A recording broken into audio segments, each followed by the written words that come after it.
Seems this one has a little more life left in it. All right then. Thanks, boy.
Seems this one has a little more life left in it. All right then.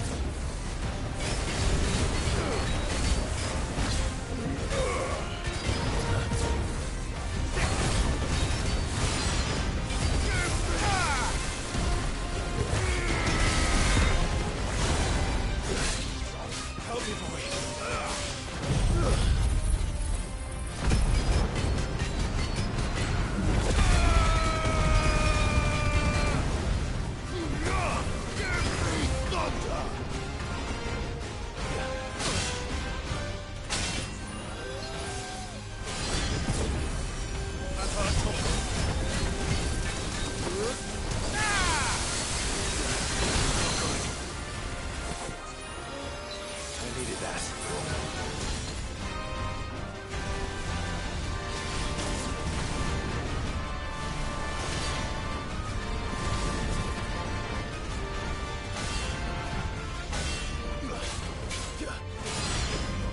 me, boy. Help me, boy.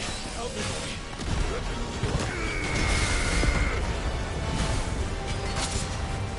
To me, boy.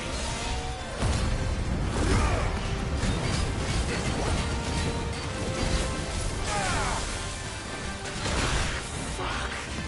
To me, boy. Oh, God.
Seems this one has a little more life left in it.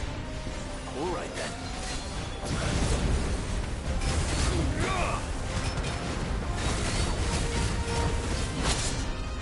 Help me, boy. Help me, boy.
This one has a little more life left in it. All right then. Well done, Tom. I've heard talk. To me, boy. I've heard talk. To me, boy. To me, boy.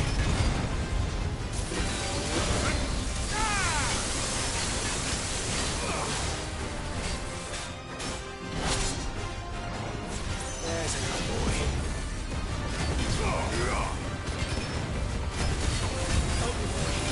Guess we're ready. Let's try.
The most fragrant herbs and There'll be spices no from one the to breadth of... manage.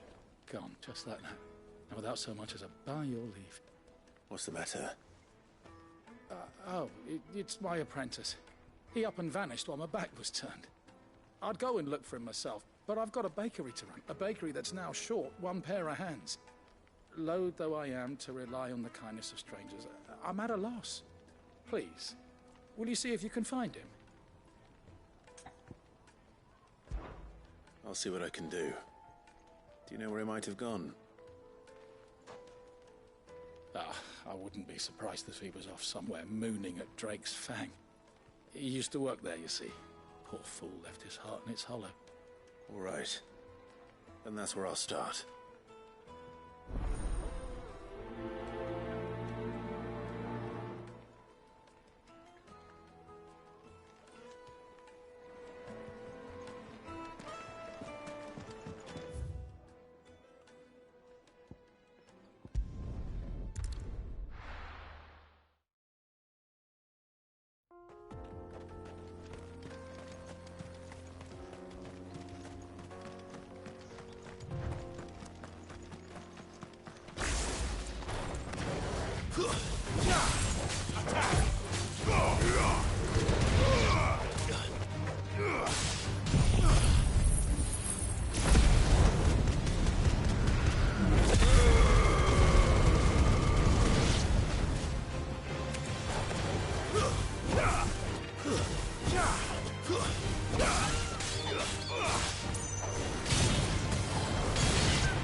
It's over.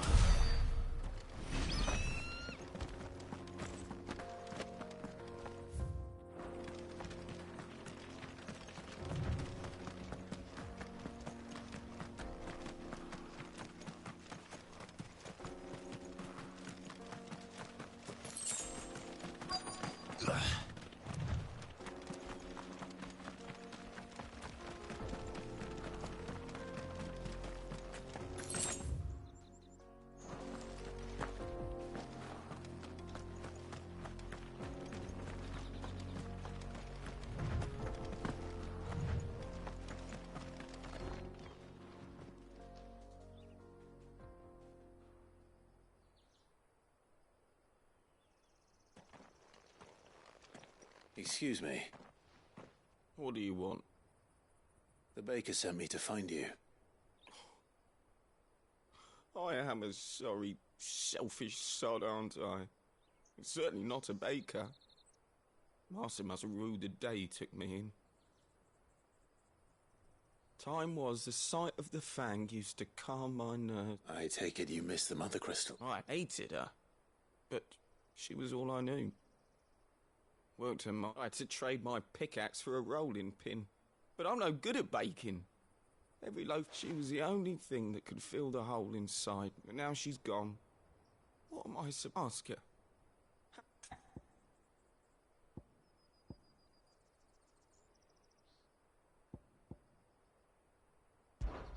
Perhaps you could express yourself in your work.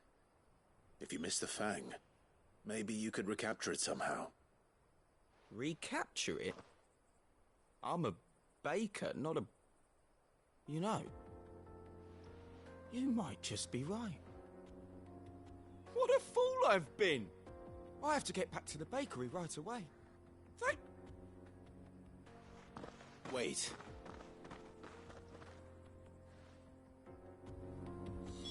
Suppose you won't be needing an escort then.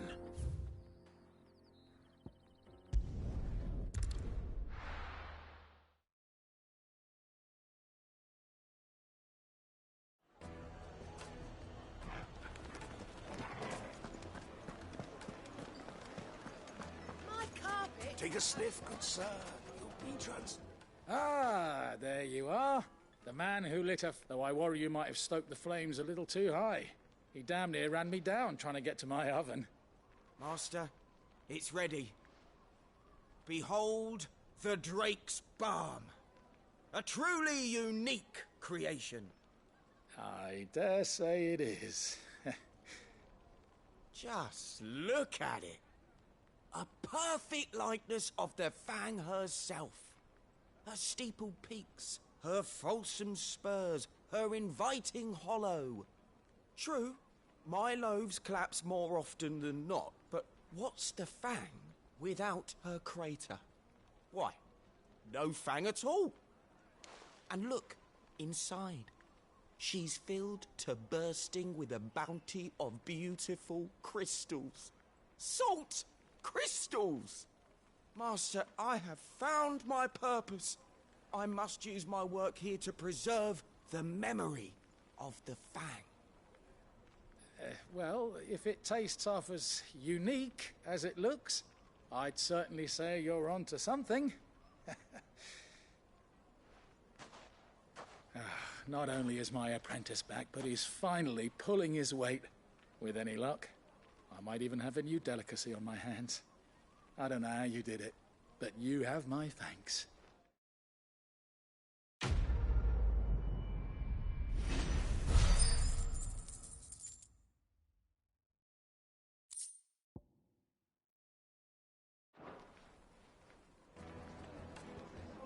Now,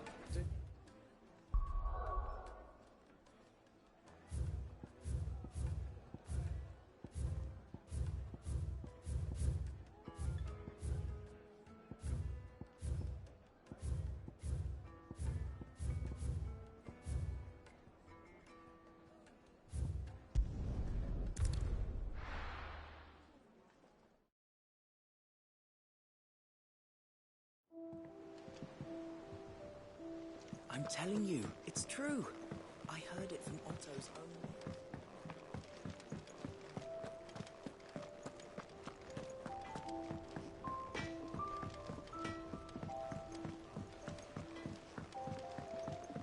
I went up to give some greens to the chocolate.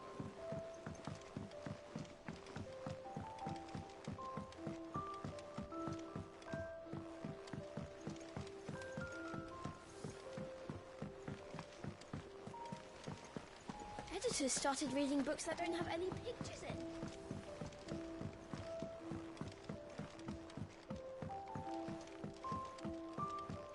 If I don't come up with something soon.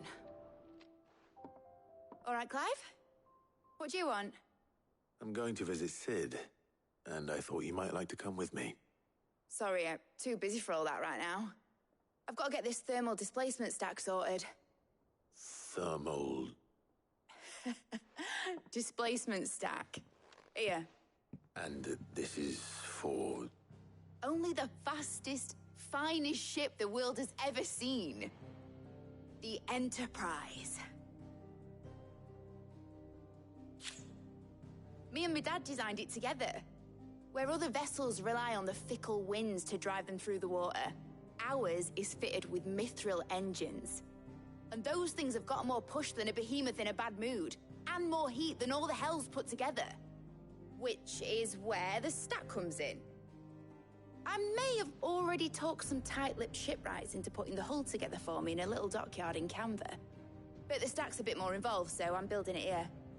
Thing is, it's so involved that I'm running behind and it's starting to hold things up over at the shipyard. I'll come and see my dad, though, when I'm done. Whenever that is. Is there anything I can do to help? Good old Clive. I were hoping you'd say that. First things first, I need some parts meching. The stack will be made up of 3 major components. There's the plating, here, that channels hot vapours away from the engine. The helm over the top, that disperses all that heat into the air.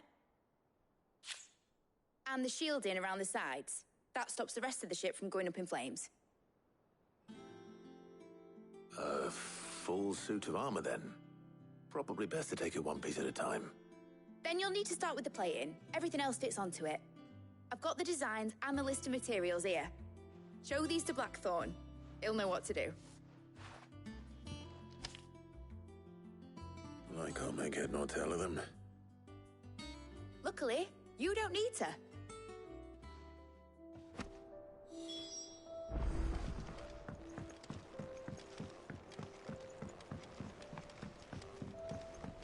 I think Mid might need some help.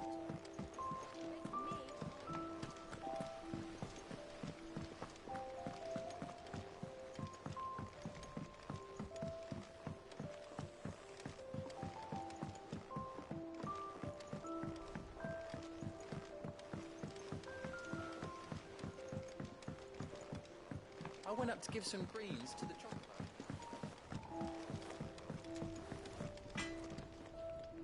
Blackthorn, can I ask a favour? Out with it. It's for Mid. This my last chance to say I'm otherwise engaged. I'd spare myself the arseache. Go on then. What is it this time? She said you would know. Here.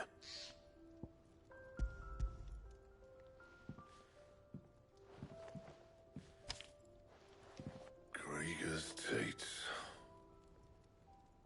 Well, I don't know what the hell you'd want this for, but I can make it. Won't be easy, though. And I'll need help. Get Gav and Otto in here, will you? All right.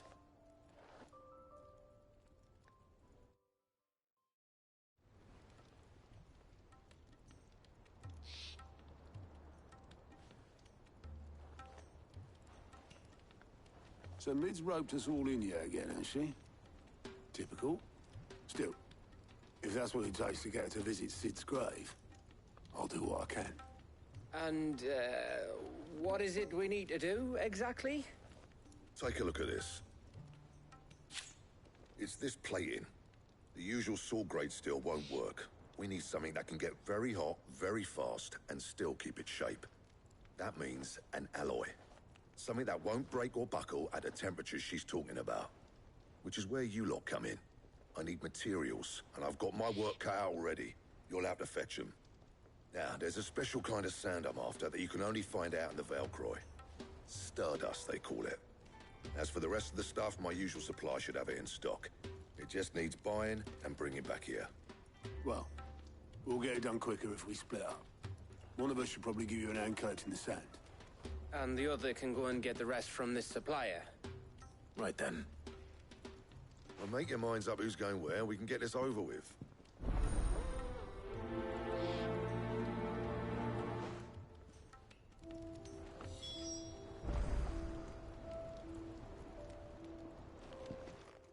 You going after the stuff? Which one of these two lucky souls?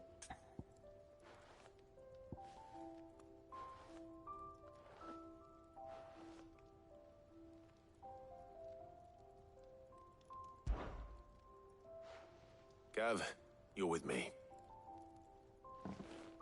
All right, then. So, where do... There's a river that runs through the southern reaches of the Velcroy. It's the black sand that what... Southern reaches of the Velcroy, eh? I'll go and scout the place out. See about hiring us a wagon to... All right. While you're off having a paddle, I'll pick up the rest of this stuff from... You two, eh? Fleece me. In your own time.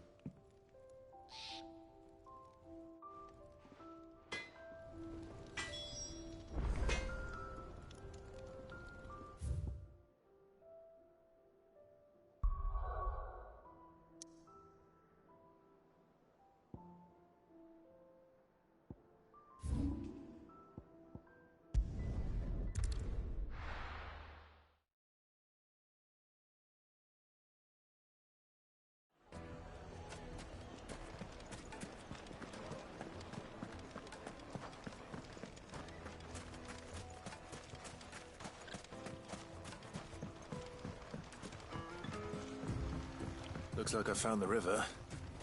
Now where's Gav?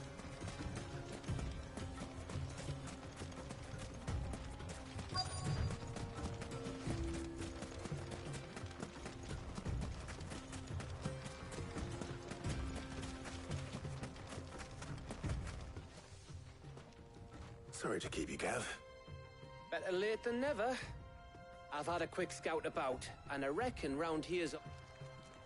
Don't know what Blackthorn's planning to do with it, though. I asked over in Dallamil, but if Stardust is what Blackthorn wants, Stardust is what he'll get. There's plenty of this stuff Then let's get bagging, shall we? We shall.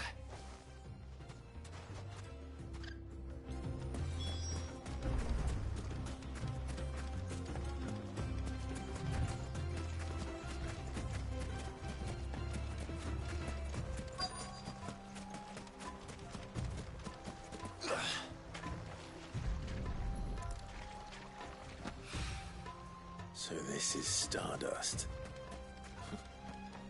It just looked like black sand to me.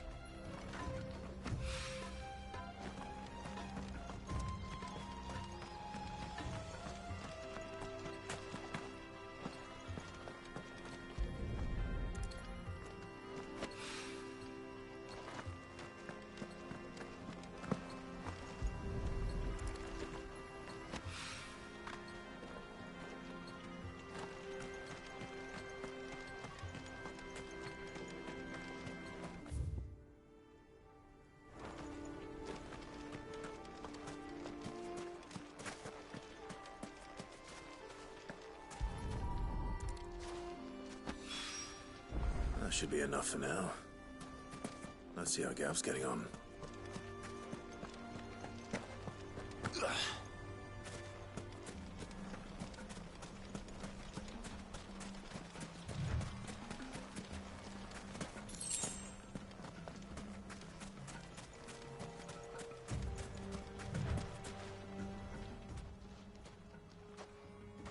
You finished? Enough. I hope.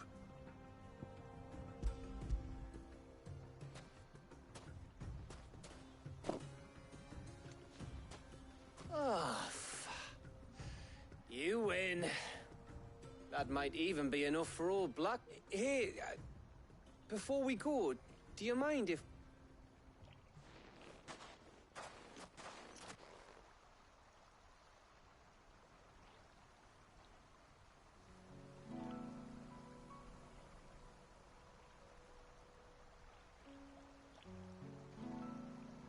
Feels like ages since we had the chance to talk. You know, man to man like. It does, doesn't it? Back when you first took Sid's name, we were talking all the time. Working out what to do in that. There was a lot to work out. And there still is. Those shoulders of yours starting to feel the strain. Hardly ever see you around the hideaway nowadays. Always on some errand or other. You can take a day off, you know. Says the man who spends most of his time behind enemy lines. Only 'cause you keep sending me there. I know I can count on you, Gav. Likewise.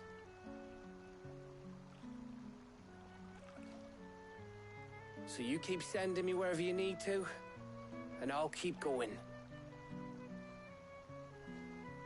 Safe in the knowledge that I have a home to come back to. Thanks to you.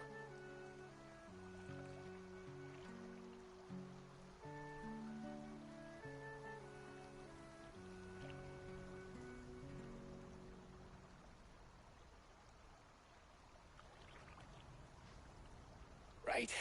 That's enough soppy shite for one day. We'd better get this lot back to Blackthorn before he slings his hammer at someone. You go on ahead. And try to get some rest once you're there. Oh, I plan to. Believe you me. After Blackthorn gets what he needs, of course.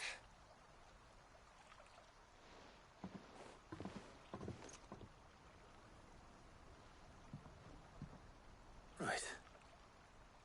Ready to go home, boy?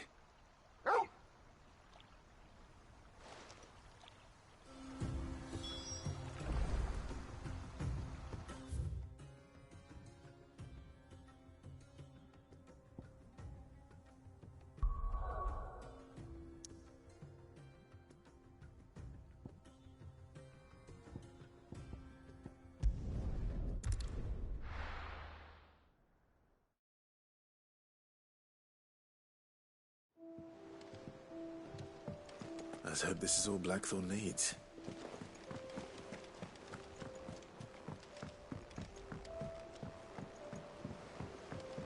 We're seeing troops amassing at every border crossing.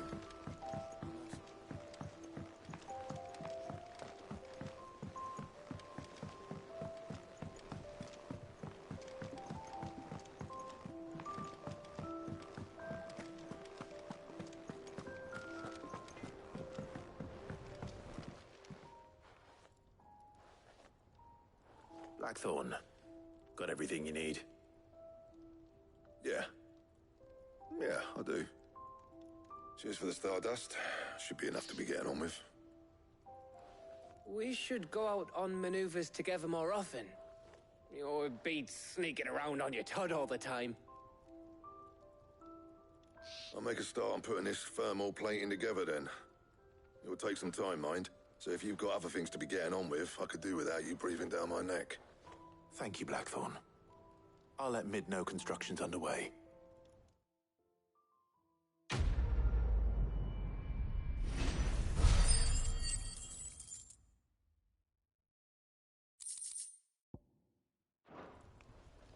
Suppose we'd better be getting back to work too. Give us a shout if you need anything.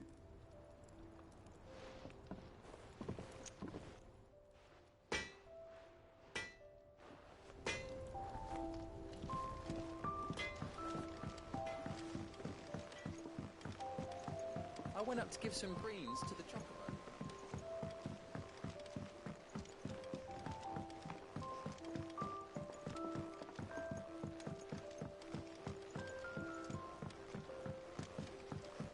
Mid hasn't been...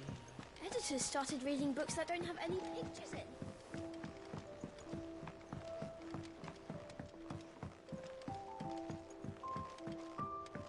If I don't come up with something soon. You'll be pleased to hear that Blackthorn... Excellent. So, The helm, of course. For this, we'll be repurposing fallen scrap. salvage from the ruins? I thought that material was all but impossible. Ah, but we don't have to. I'm sorry. Just so happens there's one particular ruin that's broken into exactly the right shape and size pieces for what we need. What's the name back there? I'll give you all the details. What's her name? Right.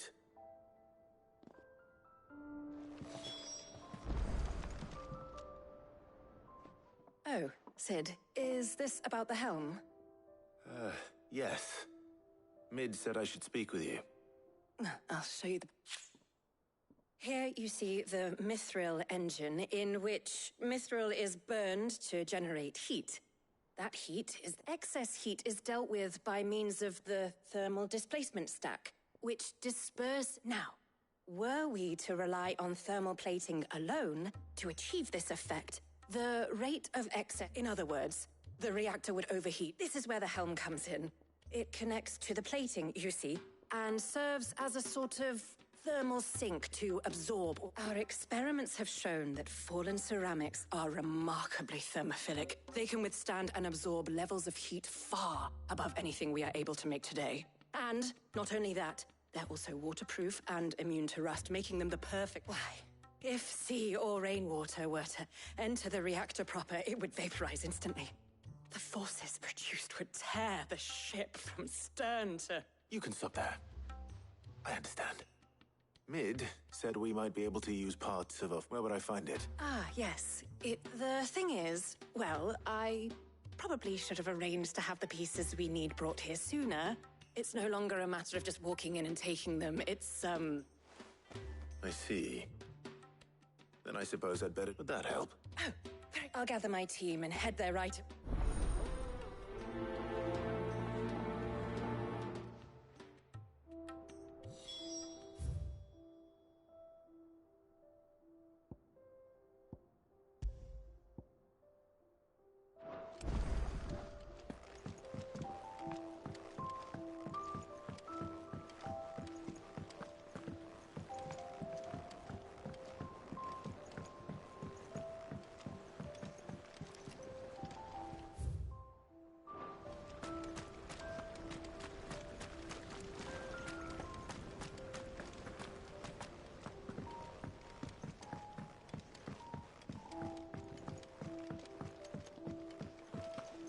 I think Mid might need some help tidying up.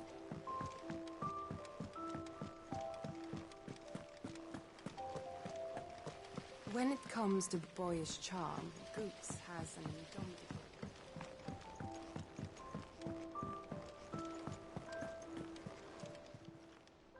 How may I help you today, Clive?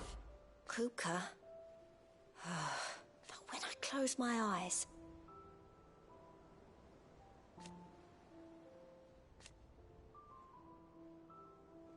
Only I don't know how. I wish you were here. Is everything we've received and everything promised all yours?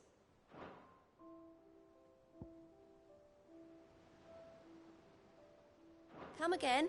I may have more for you.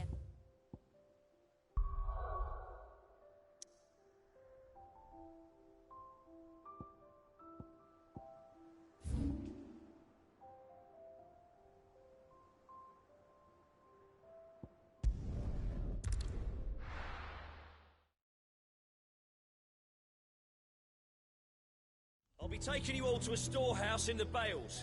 Leave it. Anything you don't need behind.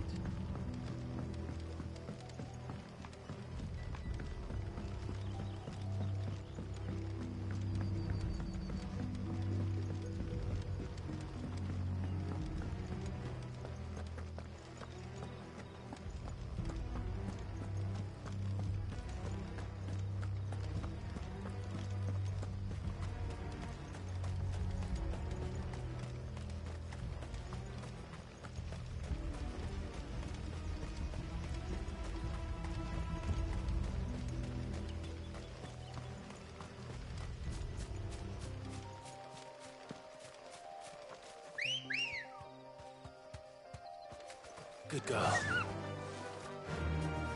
Run like the wind.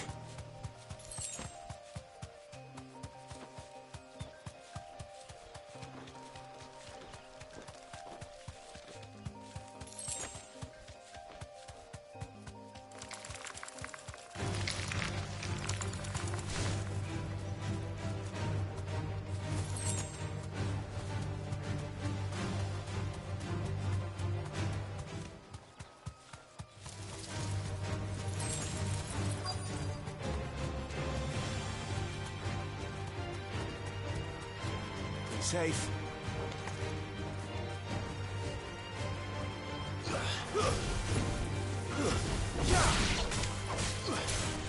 Enough.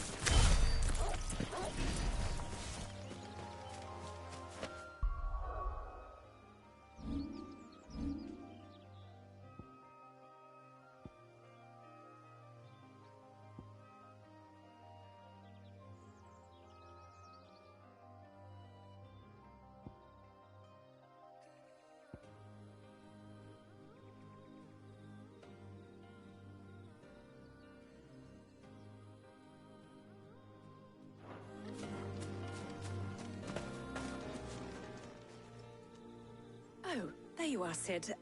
The ruins are just over there. Of course.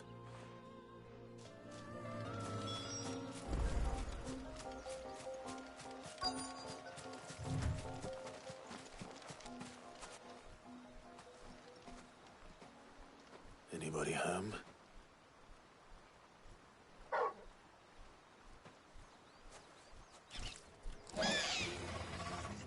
This must be our unwanted visitor. Time to go.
The things I do for you, Mid. Cid! Oh, thank goodness you're safe. You shouldn't have any trouble now. Indeed. Well, don't let us keep you. We'll, see that everything is transported safely back to the hideaway. All right. I'll let Mid know you're on your way.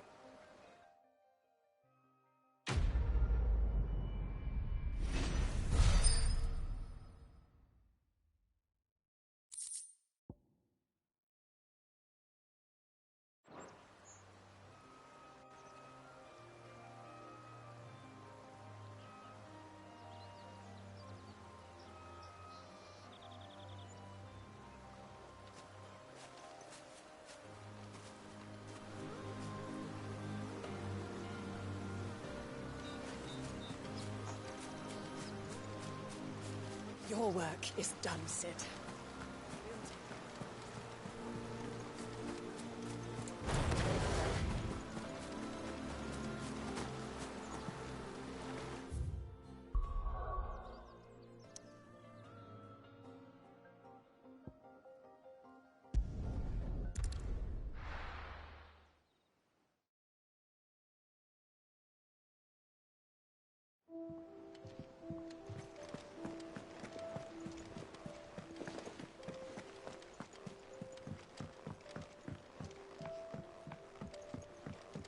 seen troops amassing at every border post.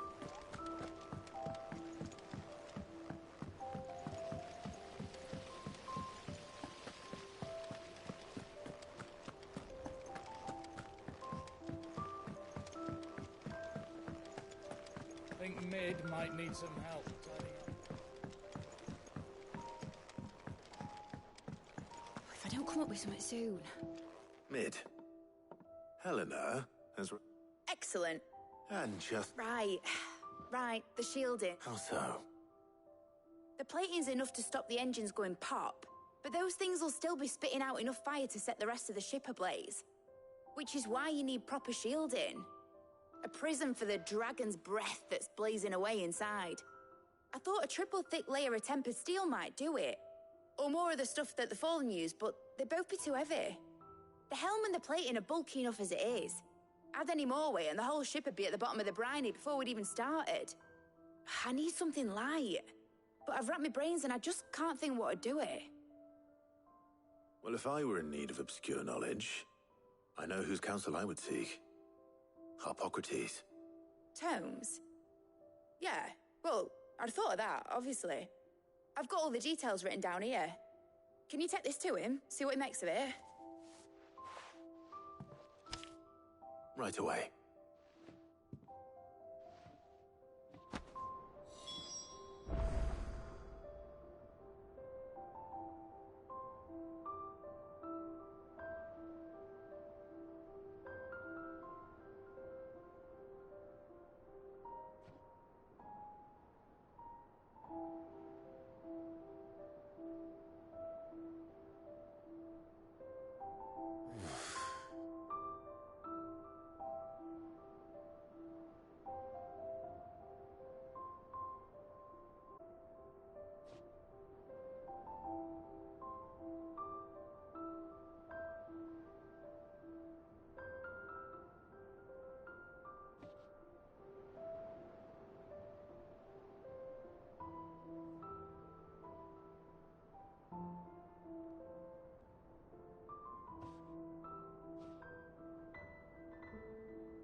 visitors started reading books that don't have any pictures in.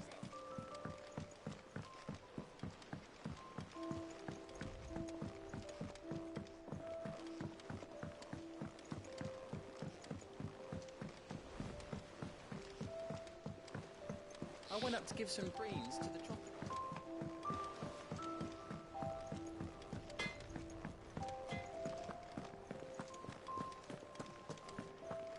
Thanks to Sid, the man.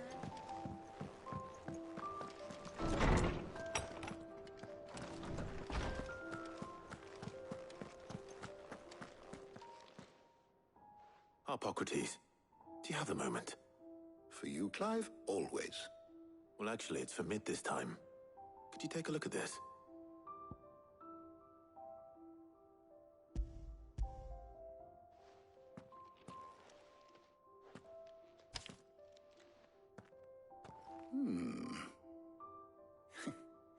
Shielding for a mithril engine?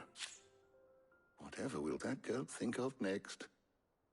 And what are these notes around the edges? She has some specific requirements for the materials. The shielding needs to be able to resist extreme heat on the inside, and yet remain cool enough on the outside not to set the ship alight, while also being light enough not to sink it. As you can imagine, she's struggling to find anything that meets her needs. I see. I wondered if you might know of a solution, or if you might be able to search the records for one.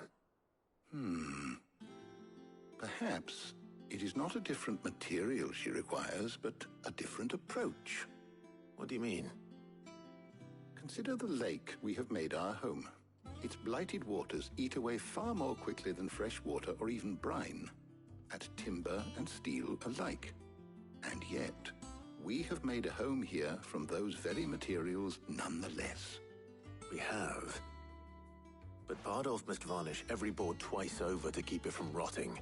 And Obelus complains that without a constant supply of pitch. I see. Early Gregorian histories speak of a preparation known as moon dew. It is said to be able to resist even the most ferocious flames. Before the dragoons tamed the worms and wyverns of the realm, nobles would daub their castle walls with it in order to guard against dragonfire. So if we could recreate it... It might be applied to some material or other in order to provide the protection Mid requires. As to how best to apply it and to what material, perhaps Bardolph and Obelus might be of assistance. I shall speak to them and see what wisdom they might have to offer. If you would be so kind as to procure the necessary ingredients, I shall discuss the specifics of how it might be most effectively put to use with our two friends. The knowledge of the past may yet prove useful to we of the modern era. Thank you, Hippocrates. And since you're asking others to help you, perhaps I should too.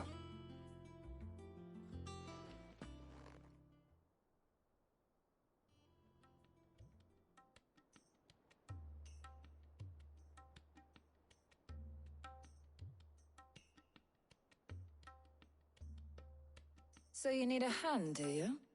We do. I'll be heading to market for the ingredients we need. I could do with some help.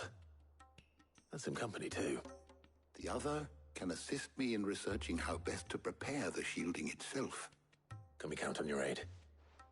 Always. Well, if Jill's game. Thank you. I am sure either of these fine young minds would prove indispensable in my research. I leave the decision as to who will go with whom in your capable hands, Clive.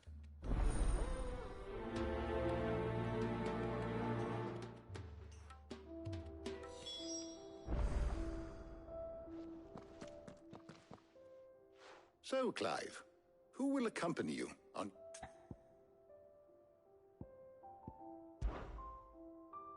Very well. So then, what do we need to find? I have taken the liberty of preparing a list. White chocobo eggs. Pepio nuts. Are you sure this list is right? I would have thought the ingredients would be a little more exotic. Though these items may seem mundane, they have potent effects that are rarely exploited, effects for which they were once highly prized. So much so, in fact, that they were harvested almost to extinction. And now, of course, they can be obtained with ease. You should be able to find everything. Is that so? I've been meaning to visit Northreach anyway. I'll set out now. Join... I will. You two enjoy yourselves. You too, Talia.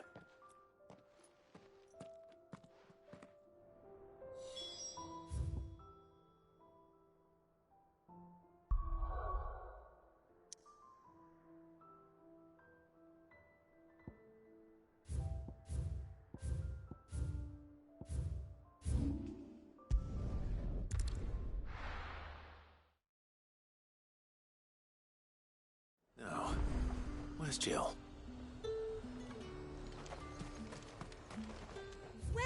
Welcome.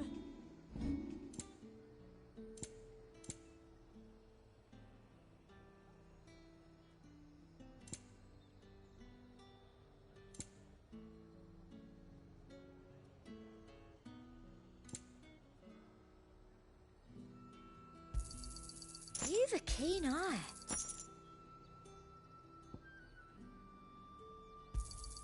I do like a customer who knows what he wants.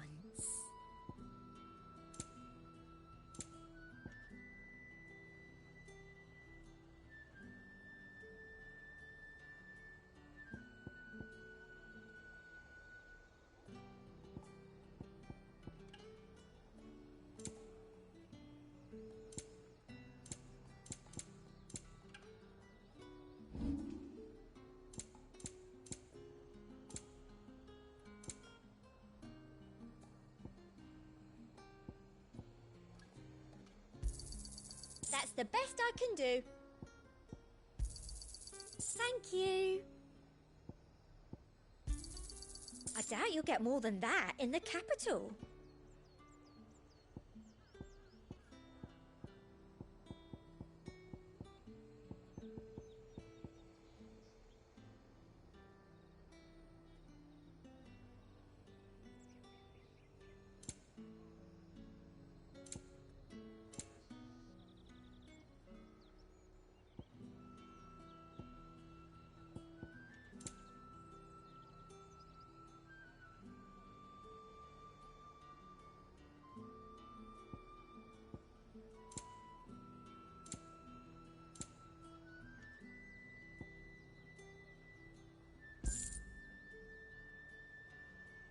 And a fine, fine day to you.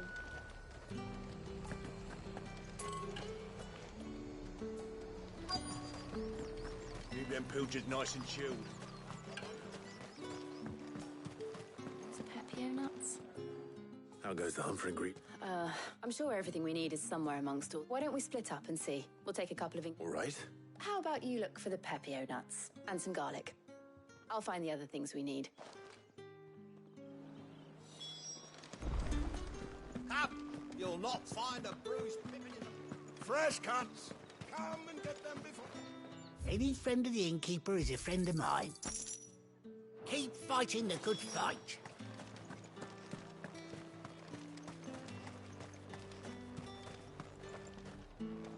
What do you want? And thanks for nothing. That's everything. Let's see how Jill's getting on. Supposed to afford that price. All anyone ever wants anyway. Here since sunrise and not a single bottle sold. Did you find everything? I did. Here.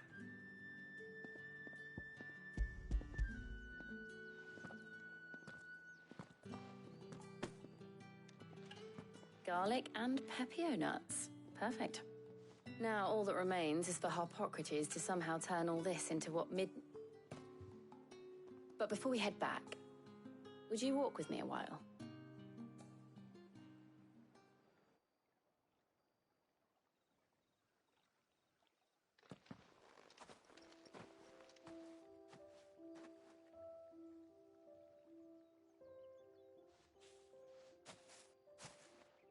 Thank you for asking me to help you today.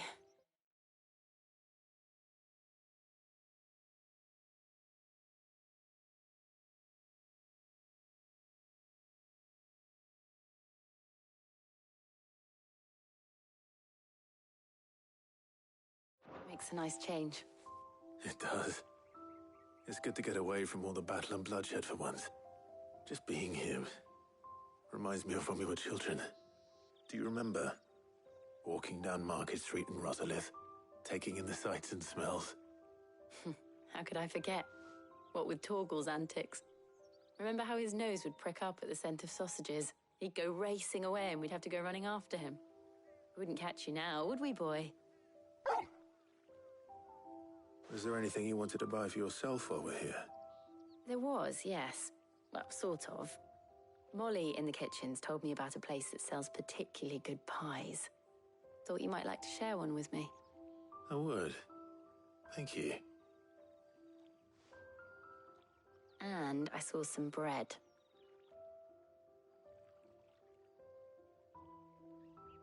Big white cobs like the baker back in Rosalith used to make. What do you think? I thought we might get some soup to dip it in. But then I tried a slice of the butcher's dry-cured ham and it was just... oh. You all right? Sorry. It's just... you're right. I really do feel like a child again being here with you.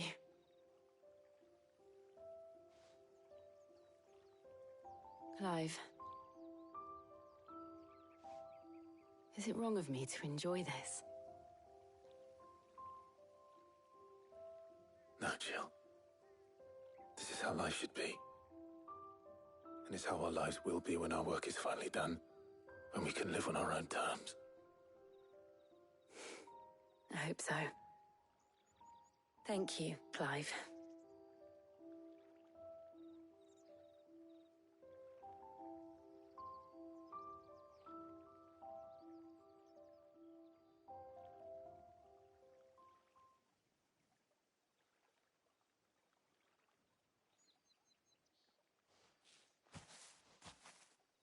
Well, I suppose we best be getting back. I need to give these ingredients to Harpocrates and Tarja. I'll see you at the hideaway. Take care. I will. You too.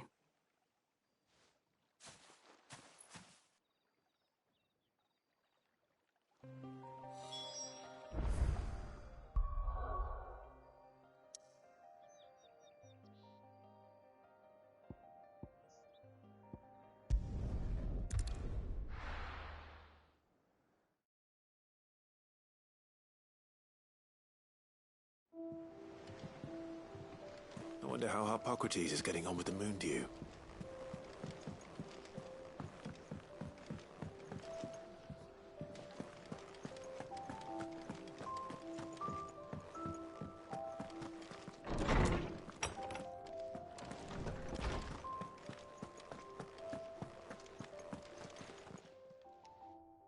How's work on the shielding progressing, Harpocrates? Well, very well indeed. And thanks in no small part to your kind assistance. I was just explaining to Tarja how we might best go about preparing the moon dew. And now that we have all the ingredients, we may begin. You can count on me. I've mixed more than a few mysterious concoctions in my time. I'm sure you have. What about the shielding itself? Work is underway, under the watchful eyes of Bardolph and Obolus. Apparently, it'll be ready soon. Thank you. All of you. Right then. Jill, would you join me in the infirmary? Many hands make light work and all that. Of course.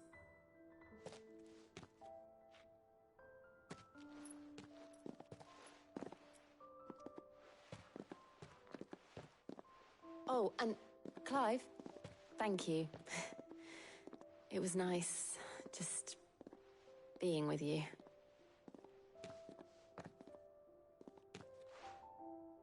It appears our work here is almost at an end. A shame. I was enjoying playing the man of action for once.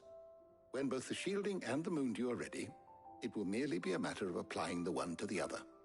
Followed by a rigorous process of testing and retesting, of course.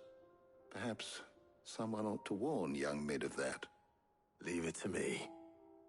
Thank you, Harpocrates.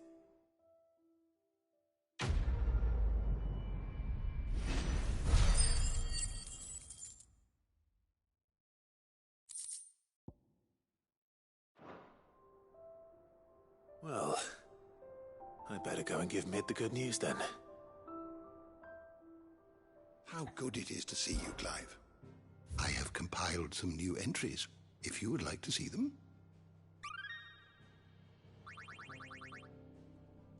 You wish to study the tomes?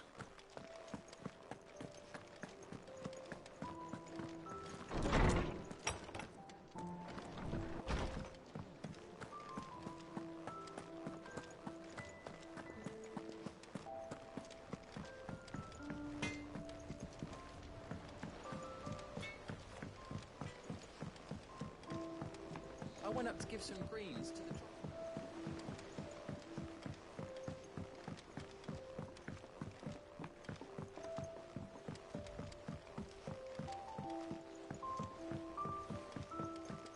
Mid hasn't been. Editors started reading books that don't have any pictures in.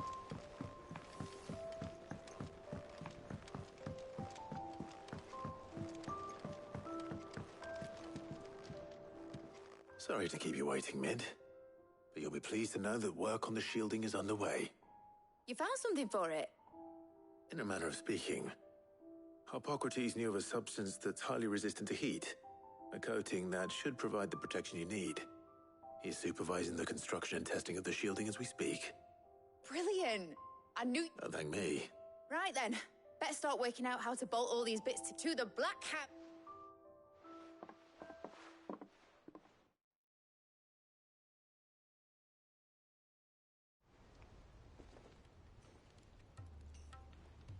You know, when I got into the smithing game, I thought I'd be making swords and shields, not thermal bleeding didgeridoo-dahs. Displacement stacks. Same difference. Whatever you call it, I ain't putting it together in here. It's cramped enough as it is. Let's take this outside. Mid, you get all the parts lined up on the deck. I'll take care of the rest. On my way. Oh, and bring me the biggest hammer you can find. This is gonna require some precision walloping.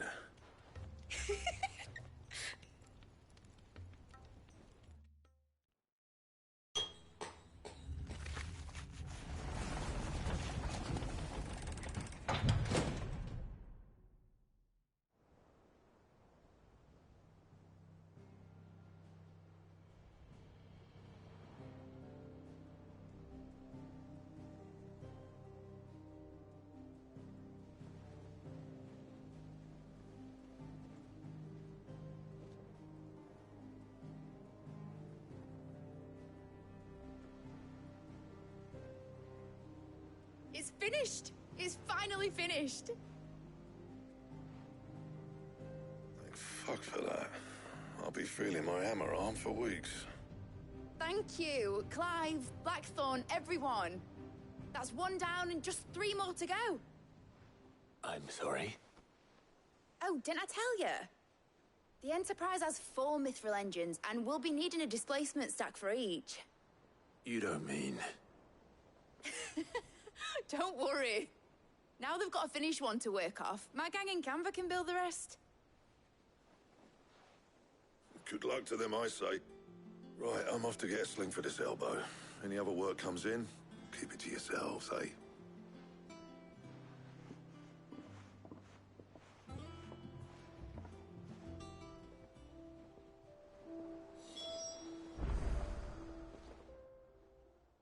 What's the matter? Nothing. Just daydreaming. Thinking about the Enterprise sailing off over the horizon to shores unknown. Searching for a land untouched by the Blight. Just like me and my dad planned. So if the worst came to the worst and every scrap of soil in the Twins turned black, we might still have a chance. That's what she was meant to be.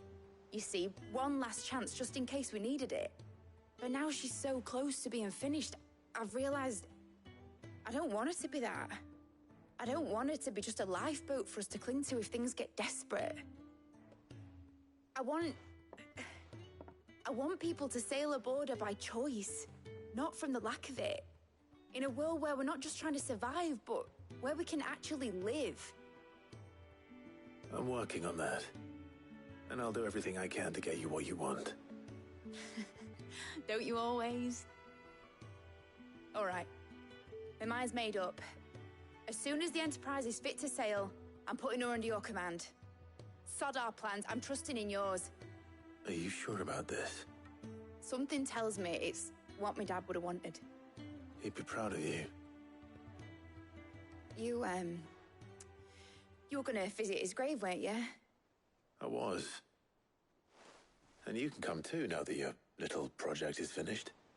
Right. There's just one thing I need to finish up first. Won't be a mo. All right. I'll let Otto know you're coming. Meet us in the mess when you're ready. Aye, aye, Captain.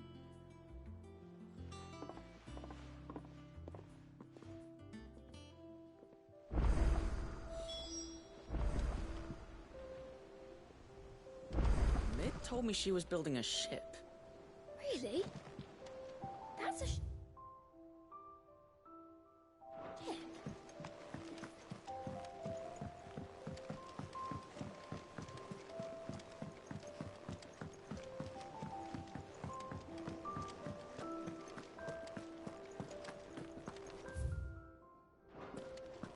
He cracked the crystal too?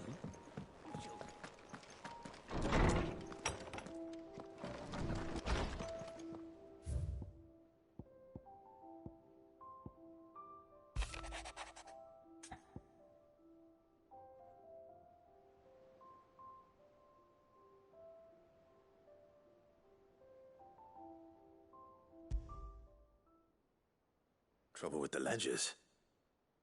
Shouldn't he be asking Otto for help?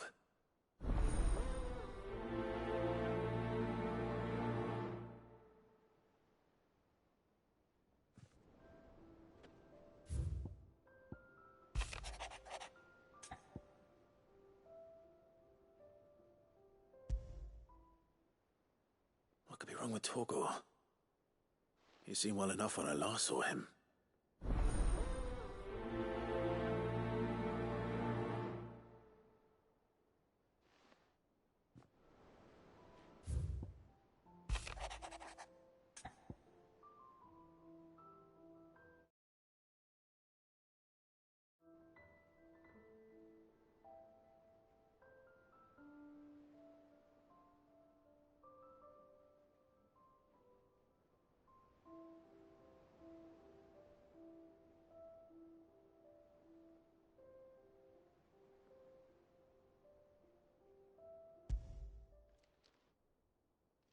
Hopefully it's nothing.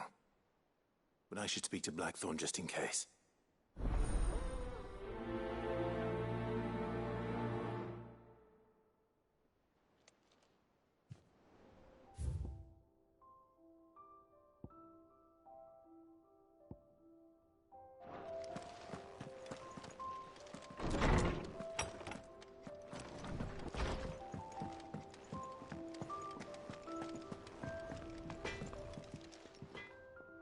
Blackthorn, do you have a moment? Not really, no. This won't take long. I just wanted to ask how you're getting on. August was worried about you, that you might still be doubting your craft, even after learning the trick of that cuirass. Perhaps sharing your thoughts might help.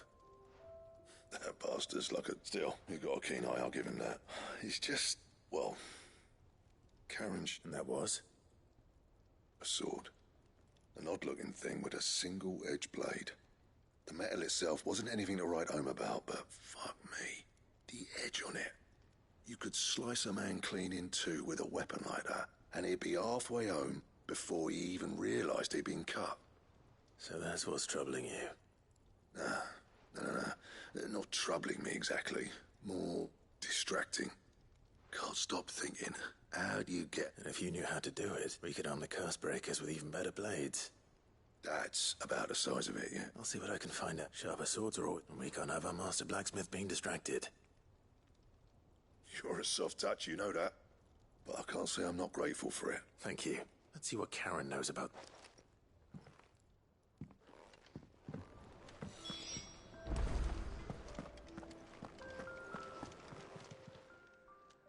I got your note. think something's wrong with talk? So you can read. But I didn't say how were wrong with him. I said something weren't right. He used to love cracking the bones from Molly's boiled brown, but now he won't so much as didn't like him. Which is why I'm of a mind that his mind's on something else. You've not been working him too hard, have you? No harder than usual. Is that it, boy? Do you need a rest? What was it you said he was? A frost wolf? That's what the lawsman seems to think. Then maybe this all has something to do with whatever it is that's woken inside him. I suppose things have been different since Rosalith. Perhaps Hippocrates knows something. Instead of everything, you mean? You're looking well, Cat. What do you want? I want to know about the sword you showed Blackthorn. Running around after him again? I suppose I am, yes. But I need to help him find out how to work an edge like that. It's driving him to distraction. Little wonder, there's not many like that make it as far as the twins, and those that do, which made it nice and easy, find it... Can you tell me who bought it? You think I tell people who... Suppose you're not likely to go nicking him off. Fine. If you stop mooning... Lord Ignac's the man you want. Dalmekian bloke. Collects weapons and he's got more money than sense, which is why he's one of my favourite clients. Reckon he'll still be at the inn in Dalamit. Thank you, Karen. Oh. And he's... I appreciate the...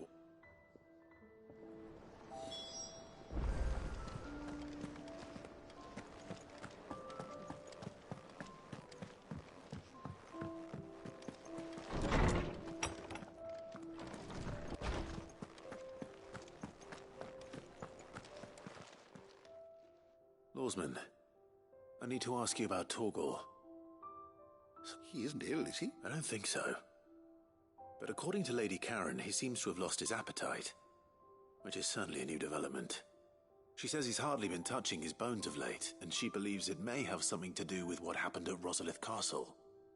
I rather think she might be right, though not about his appetite. All canids are instinctively inclined to crack open bones for the rich marrow that resides within, and I see no reason why a frost wolf should be any different.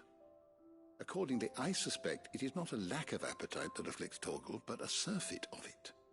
If we assume that his newfound magics require additional nourishment to sustain,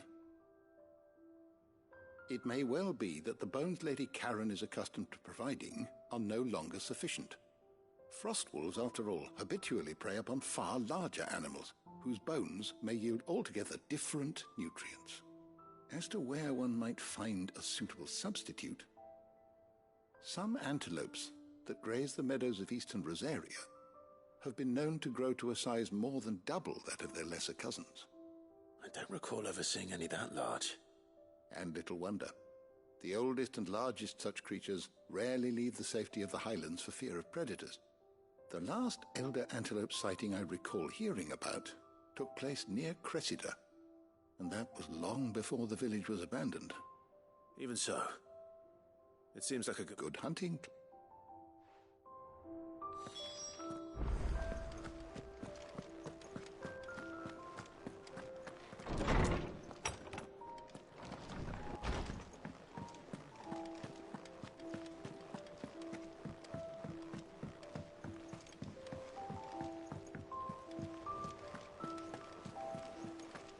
Is that the thing Tomes helped to build? Mid told me she was building a ship.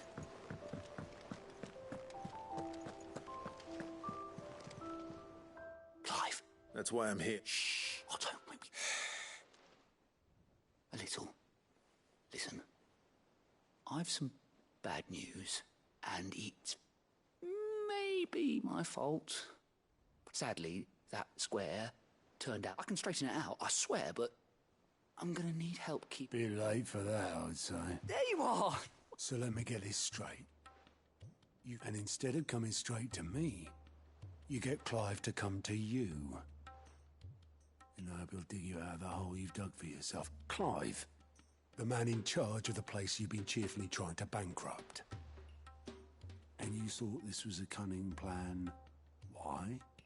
Well, who needs paying? Oh, just Martha.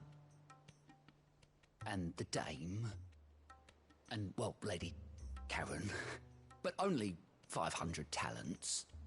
We owe 3 of our most trusted friends 5 million gil. Each. 5 million each. They lent us the bulk of the money we used to rebuild the hideaway, you see, and, well, I must have made some sort of oversight.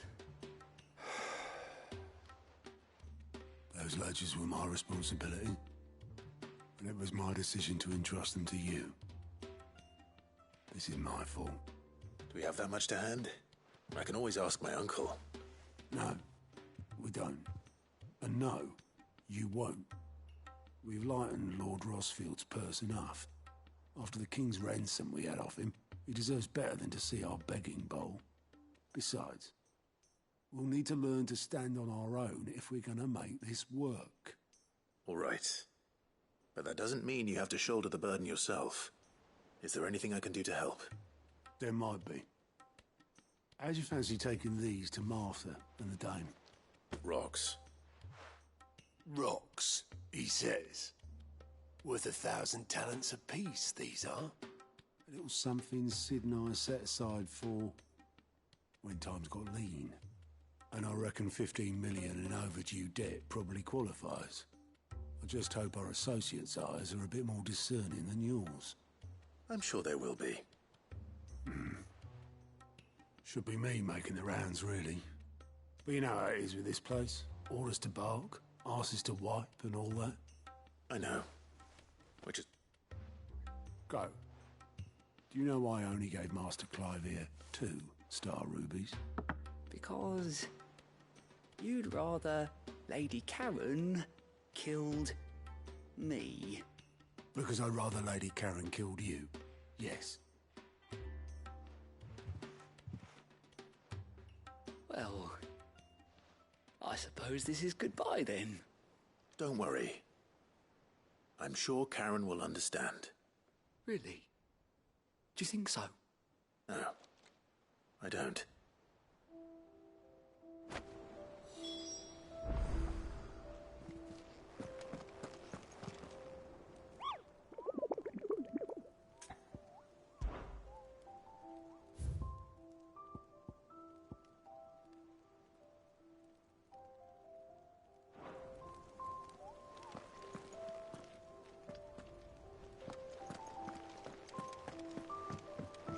Mid told me she was building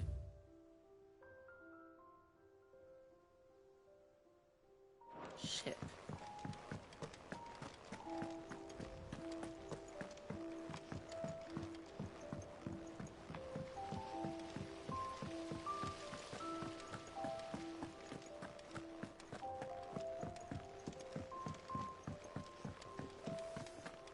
I think Mid might need some help tidying up.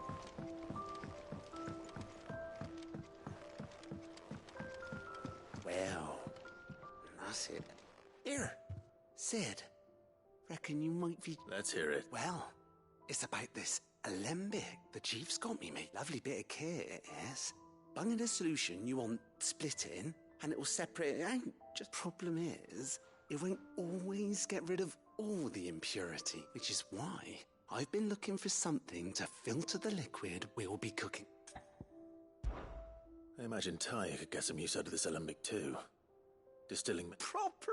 So what exactly do you need for this? Nothing but bomb ash'll do. Gave me a sample she'd obtained from the university. You pour the blackest blight water through it, and it comes out. So, I did a bit of reading about what... And do you know what I found out? It's only the blimmin' bones of a bomb king. They leave them behind. I take it that's where I come in.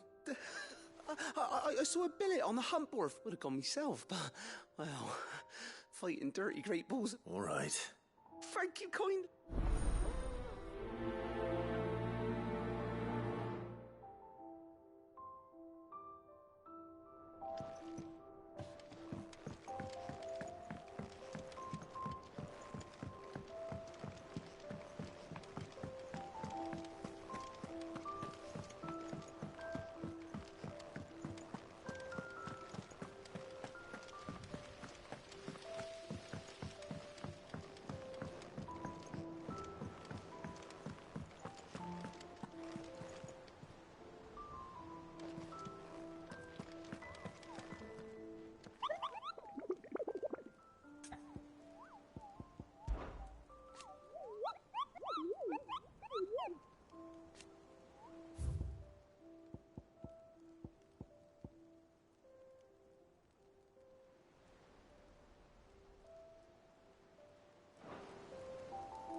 Clive. I wasn't expecting, but it seems we still owe you a considerable amount of coin for your help with our rebuilding efforts.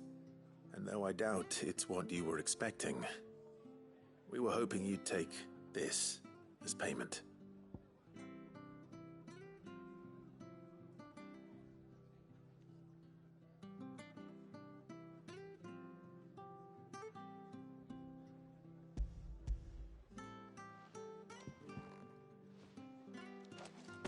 A star, Ruby? I can't accept this. It's worth at least twice what you owe me. More if you can find yourself the right buyer. Think of the difference as interest. Interest? If word got out I charged that much, no one would ever borrow from me again. Anyway, why are you the one here asking me about this? I'd have expected Otto. Bit much sending the Lord Marquis out to settle your debts, isn't it? The old goat working himself to death again? Something like that. Most days, I think. Same as always. Back when the place was nothing but a twinkle in the eye of a recently retired Lord Commander, word is he was probably knew that without his strong arm and level head, the idea... Sid may have been the face of the hideaway, but and when Sid passed away, we were all worried that would be the end of it. His death was hard on everyone. But he didn't give up, did he? Quite the opposite, in fact. If I recall, he was the one who nominated you as Sid's... I reckon what he saw in Sid, he saw... And don't we all? Doesn't hurt that you're half as stubborn and twice as handsome, neither. That, and you keep good company.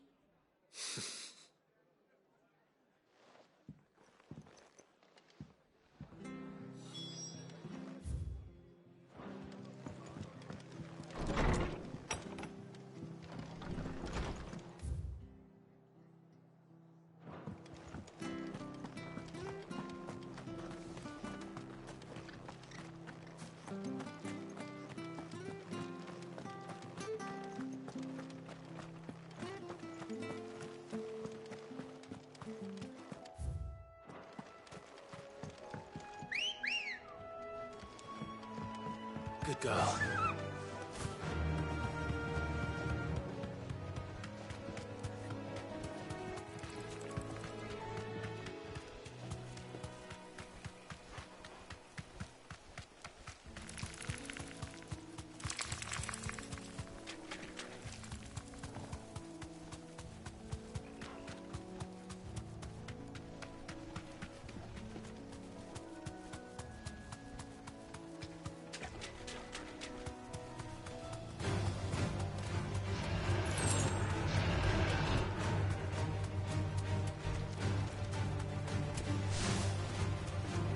It's certainly quiet. If I were a giant antelope, it would seem like just the place.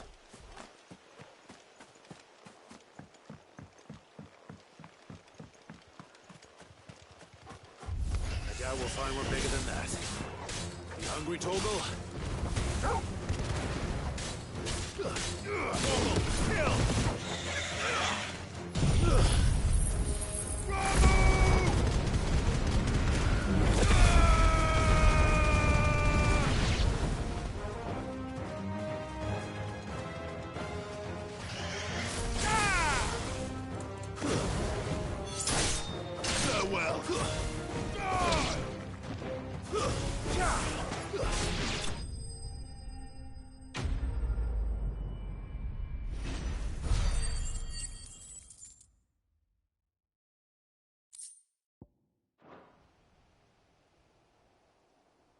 Now,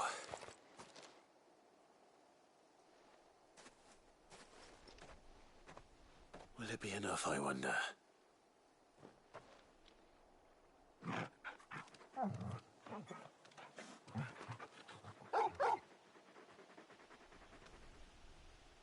I say that answers my question, which means we owe the lawsman our thanks. You're just a big puppy, aren't you? A very big puppy.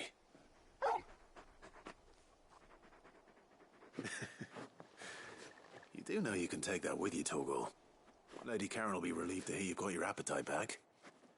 Come on, boy.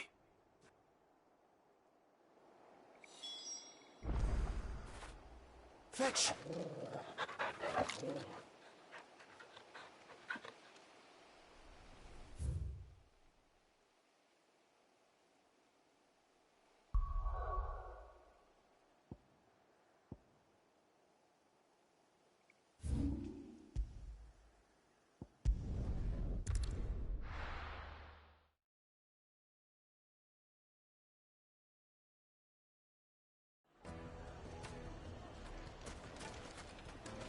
People take notice of wealthy men. Shouldn't be too hard to track down Karen's collector. Back again, are you? It's gone. Any more trouble in your Mother department? Crystal gone.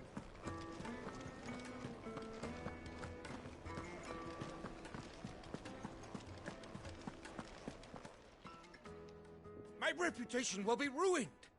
Ruined! Calm yourself, Lord Ignac, I beg of you, before you do yourself a mischief. Pardon the intrusion, but... Out! Get out! I paid for these rooms so I wouldn't be disturbed. Leave me be! Please, allow me to apologize. His lordship is going through a difficult time, and he's never been fond of guests arriving unannounced. Radim! Get rid of the filthy oaf this instant! Very good, Lord Ignac. Would you mind stepping outside for a moment?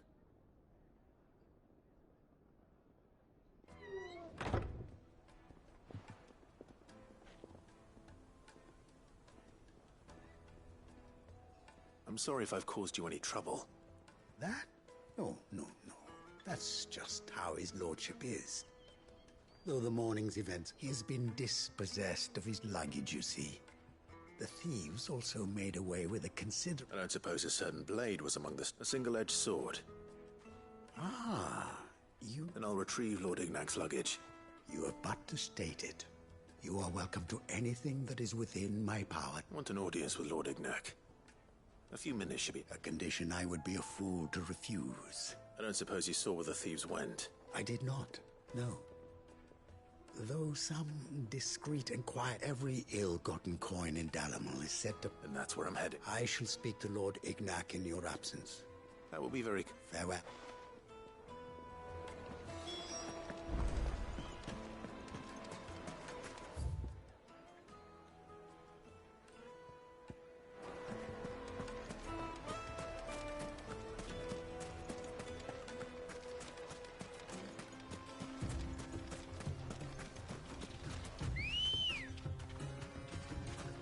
Good girl. Faster!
company!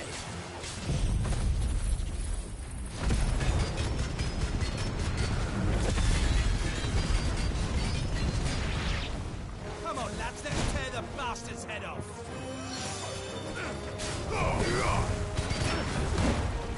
This one!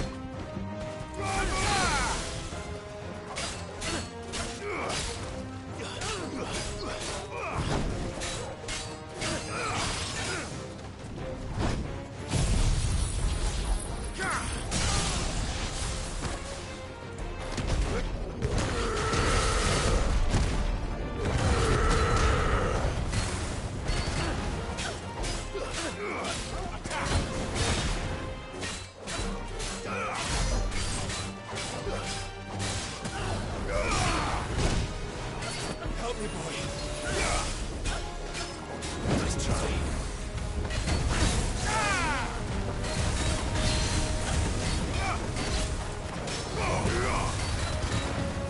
Too slow.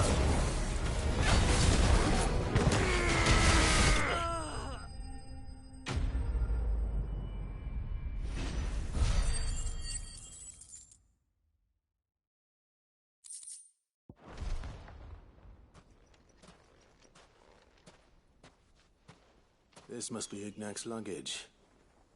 Nothing seems to be damaged. All right. Let's get it back to Dalamel.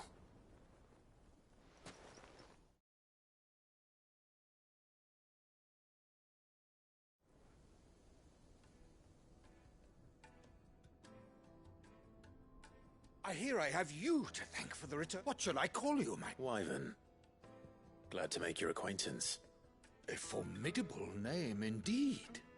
Well, Wyvern, I appear to be in your debt. Redeem here tells me you wished for an audience. Is that all?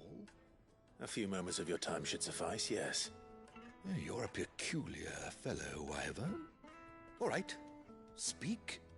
Master Wyvern was wondering if you could tell him about a certain single-edged sword you recently acquired. Oh, a true work of art, that one. Karen drove me hard on the price, but I would have sold her Radim here to get my hands on that sword. It was made in the Outer Isles, far beyond the Twins, and is used exclusively by the practitioners of a unique school of swordsmanship. They believe no combat should ever exceed a single strike, and hone their blades to such perfection that none ever does. Each sword is made for that one perfect stroke, and for that stroke only. They crack upon a second blow. There's a brutal sort of beauty to it, really. But how do they hone such an edge? Fine question. Why, they use a whetstone, of course. Whetstones, rather. A whole array of them, ranging from the coarse to the fine. 10,000 licks with the sharpening stone, then 10,000 more. But it is the final stone which lends the blade its legendary sharpness. A mineral quite foreign to this great realm of ours. And that is the key. The secret ingredient. Wyvern, it occurs to me that my little lecture is hardly equal to services rendered. Take this, together with my regards. The very stone of which I spoke, far rarer among collectors than even the blade itself, and a far more fitting payment. Thank you. Pardon the intrusion, my lordship. However, it is long past time we prepared ourselves to depart. So it is. I am locked in bitter competition with a rival collector of curiosities. I am one step ahead of the unscrupulous scoundrel, but he is hard at my heels. And there are many other collectors out there. Too many to count, but only one do I consider my nemesis. Lord Byron Rosfield. And is a perennial thorn in my side. I can imagine. Farewell, Wyvern. May our paths cross again. Radim, we mustn't dawdle.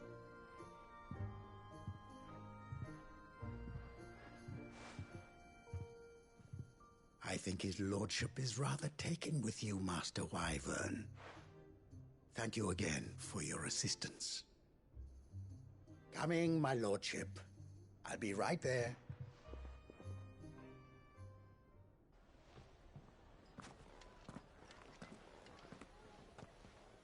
Trust Uncle Byron to find such an interesting rival. Now, let's see what Blackthorn makes of this whetstone, shall we?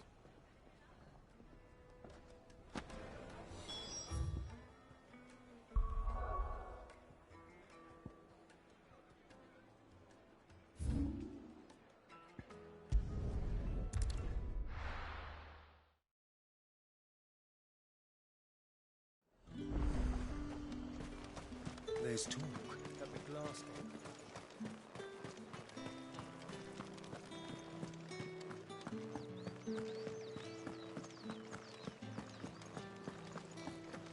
Did you hear? The gates to heaven. I want to see him again. What am I going to do without Sweetwater and Oil of Talc? Milady, I come bearing gifts. Gifts? Whatever is the occasion.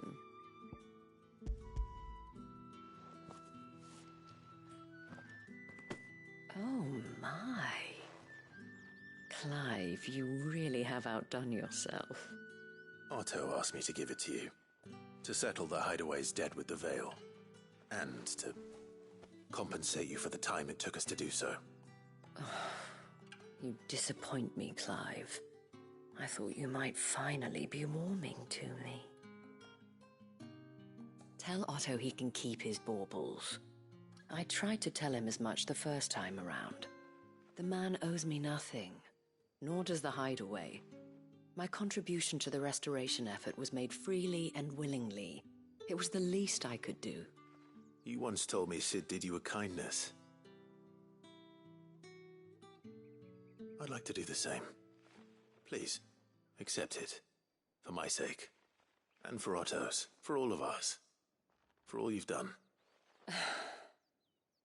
It is rather fetching, isn't it?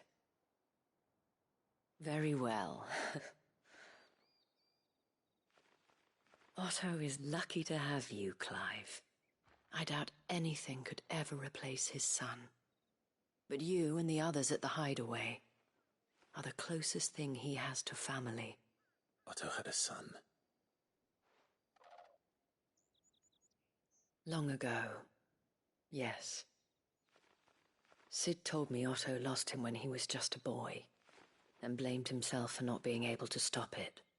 I don't know how it happened, whether there was anything he could have done, but it was clear that it weighed heavily on him. I didn't know. How could you have? I doubt anyone did. Besides Sid, I've never met a man more keen to bear his sorrows in stoic silence. An ill habit, given that both have always been surrounded by friends desperate to help them. I'm beginning to see that.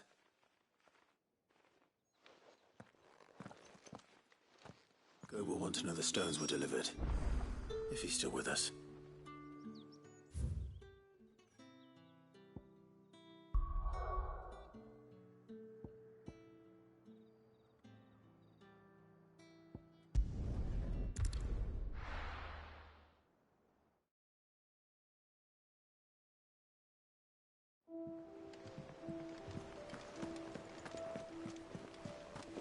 Is that the thing Tomes helped to build? Mid told me she was building a ship.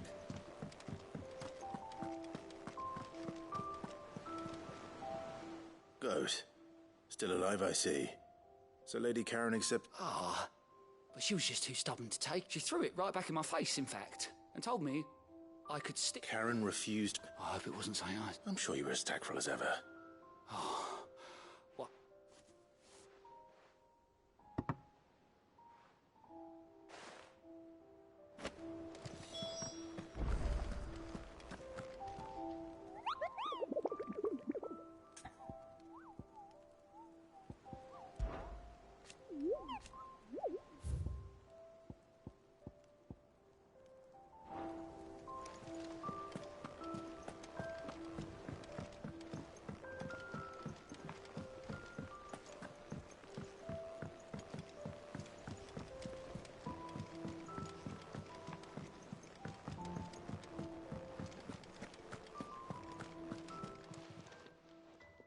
Lady Karen, Goad tells me you won. Would you prefer the debt was repaid? What debt? I don't recall lending any of you. I may have tossed a talent or two in the hideaways, but those were donations. And you can hardly call it... Of course not. But one good turn deserves another. Surely you wouldn't shun the gratitude of a pauper who happened to have become a prince. Oh, so you're a prince now, are you? Fine. But I'm selling it and taking what I'm owed, then you're getting the rest.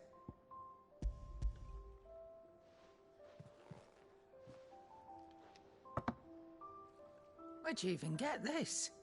A decent trader might nab a canny one, meanwhile, might claim it were nicked from the belt of Sid the Outlaw himself. Might be I already have a buyer in mind. Might be you even know her. A fine continental maid whose beauty's only eclipsed by a guile in commerce. You wouldn't mind, would you? Not at all. Just be sure to tell her that...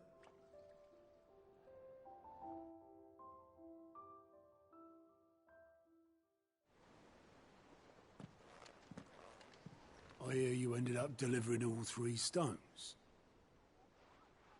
Thanks to this lump. I sometimes wonder what I pay you for. Speaking of which, I still haven't been paid last month's wages. Oh, so you remember what's owed to you, then? Get your ass behind that disc of yours and don't get up before those ledgers are square. Right away.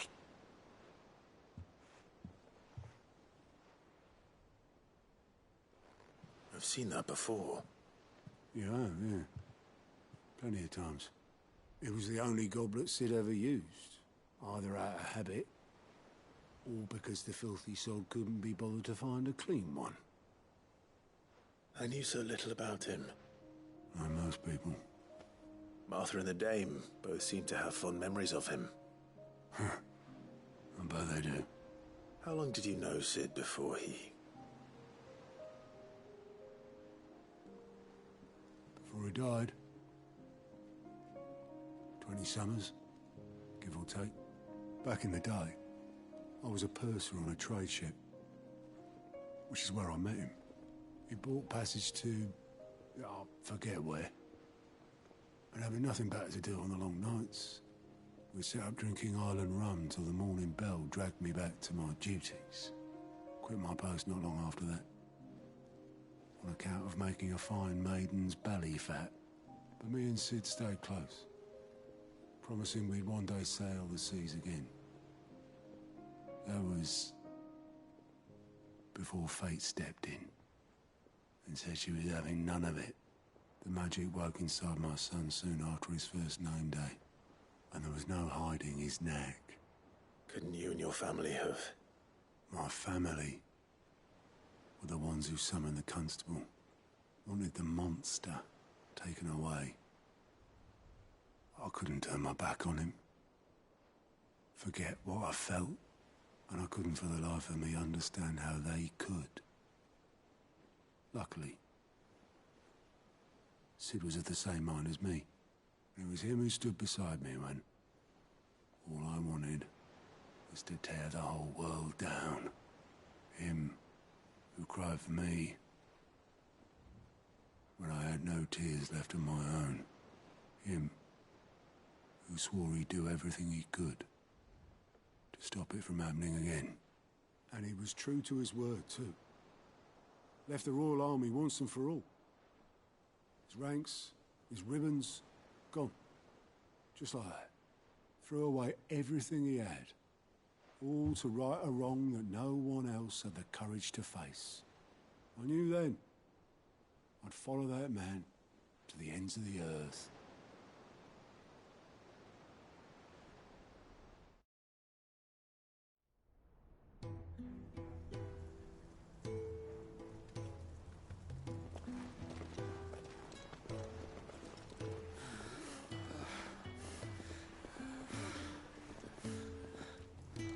He was always too clever for his own good, was Sid. Saw the world for what it really was, while the rest of us were content to go along with the lie we were shown. And it can't have been easy, bearing that burden alone.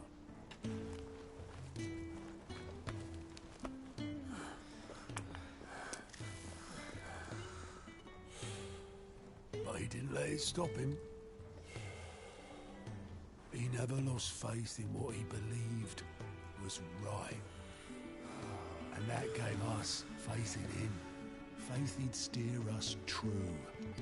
So I swore to myself that I'd always be right behind him, ready to catch the stubborn sod, if ever he should fall.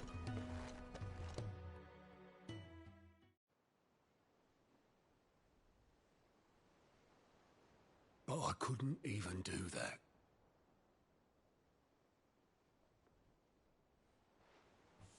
Ignore me. Just the ramblings of a tired old man. Leave that lot. I'll tidy it up in a bit.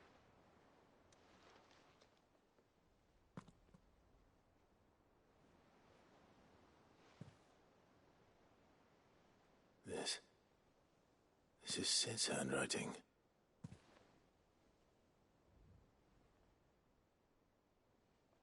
Dear Otto. I may be drunk, but I wanted you to know this place would be fucked without you. Love you, you grumpy old sod.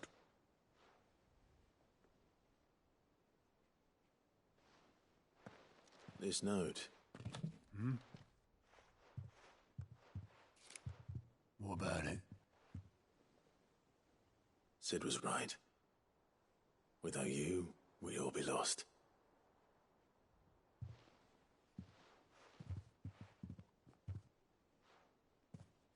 He should have bloody well said so then. Just once. Before he went. But then, why would he? Him, or anyone? I'd only have told him to piss off.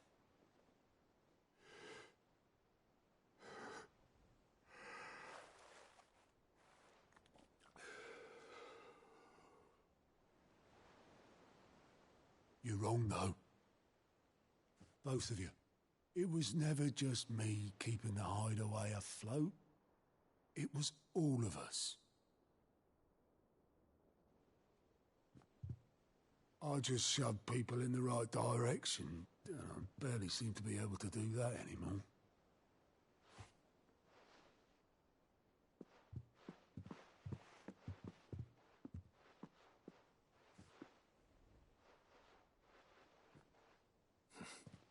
Would you rather go at the helm?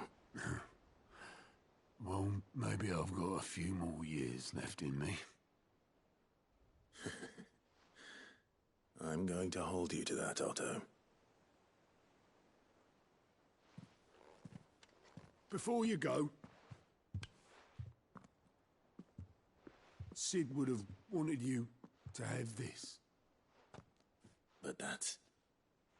This'll do me just fine.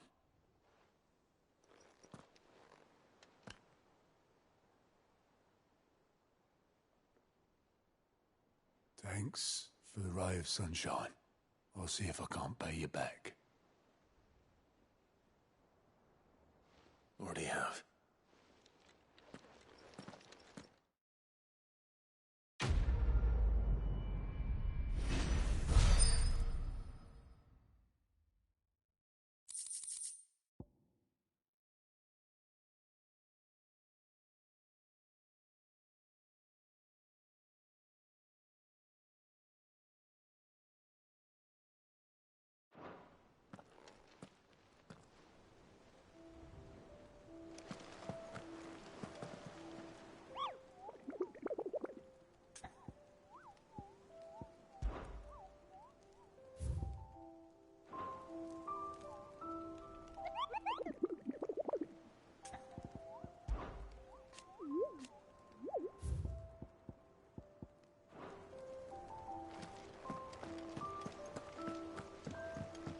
Mid told me she was building a ship.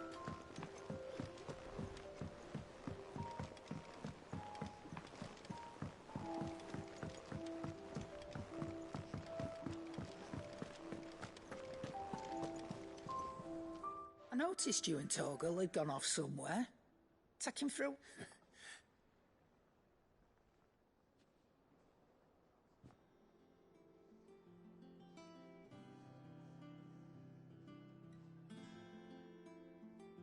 So, Molly's left over. That'll teach me for treating you like you're still up. All right. Now we know what you're after. I can see about gates. Speaking of which, I brought one for later. Can I leave it with you?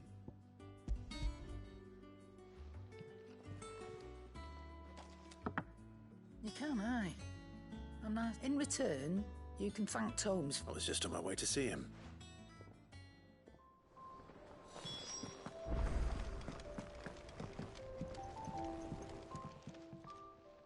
Sorry for the wait. But hopefully he'll agree with... You learned something about that. I did better than that.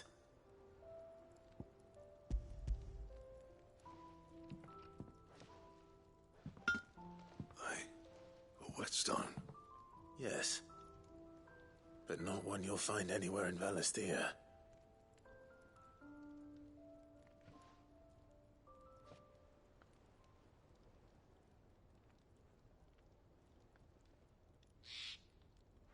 No wonder I couldn't get the same finish on the grinding wheel. One hit and all done, eh? Might not be so bad if all you ever fought were duels. Good luck on the battlefield. Your second opponent would be your last, no matter how good you were. Even so, is there some way it could be used to give the Cursebreakers an edge? I think so, yeah. With this whetstone and the right kind of steel, I could probably even make a twin of the blade that rattled me. But there'd be no replacing this little rock once I worn it down to a sliver. I reckon we get a dozen swords from it, if that. Swords that the Cursebreakers wouldn't know how to wield properly, and that would see them through a single fire piece. Nah, no point trying to copy that thing. Be about as much use as a wax anvil. But finishing our blades with a whetstone this fine, now that's something to consider. And what's finer than fallen masonry, eh? Or more hard-wearing, for that matter. Just imagine it. Good Valisthean steel with an edge as sharp as any found in the Outer Isles. I won't make a copy, nah. I'll make something much better. I'm sure the Cursebreakers will be delighted. Just... I've been working day and night since I was half your age, and I'll still be it. Hey, thanks, Clive. I mean it. I owe you one, August too. It's good to know someone's looking out for me. He'll be happy to hear you said that. And I'll see that my debt to you's paid. First new blade I make's got your name on it. You come and find me when you've got the material. Right?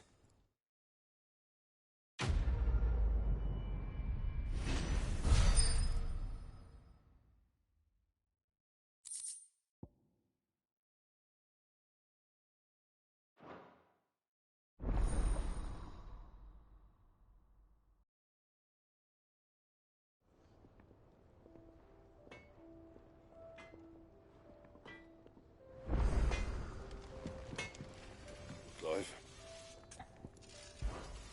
What's that for you, dear?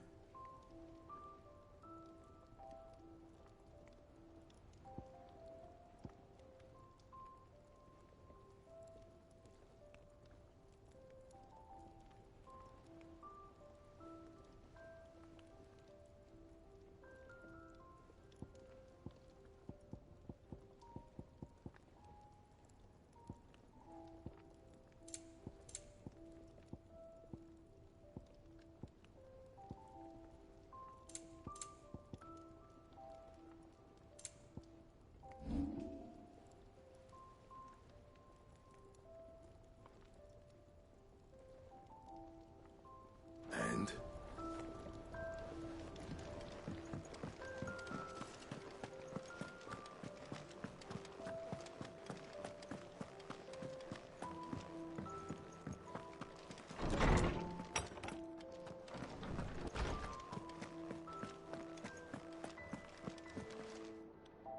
Ah, Clive. Were you able to We were indeed, Lawsman. You pointed us in exactly the right direction. Very good. Lady Karen sends her thanks, by the way. Ah. But that reminds me. Do you recall our conversation concerning Lady Jill's role? About how she somehow woke the power? Precisely that. A reasonable conclusion, I thought. The Fenrir of legend served Shiva and Shiva alone. And while the powers attributed to him are certainly impressive, the records imply they are somewhat different in nature to those you described Torgal as having used. What are you suggesting? That Torgal may be the beneficiary of more than one Icon's power. Consider that in addition to Lady Jill, he has served as a loyal companion to you, your brother, and even the late Cid. In short, the Icons hitherto near at hand, or should I say at paw, have been diverse and plenty, and that number has only grown as the realm's dominance have fallen to your sword. One can but speculate as to how all of this has affected Torgal. He has seemed more fierce of late. And if I am not mistaken, he will grow fiercer still. We are fortunate indeed to be...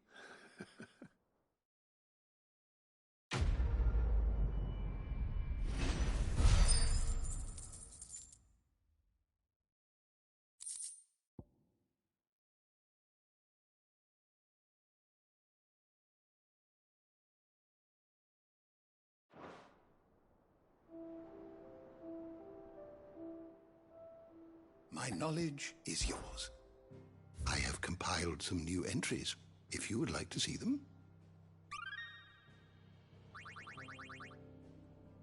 If you have a question for me, I should be happy to answer it.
I'll be taking you all to a storehouse in the Bales. Leave anything you don't need.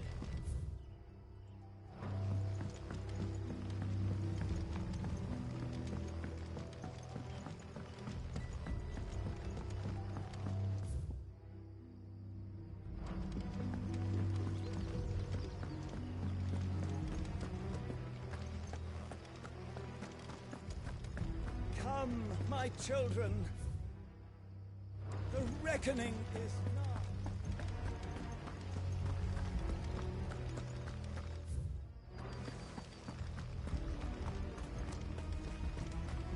I know you're all afraid, but now is not the time.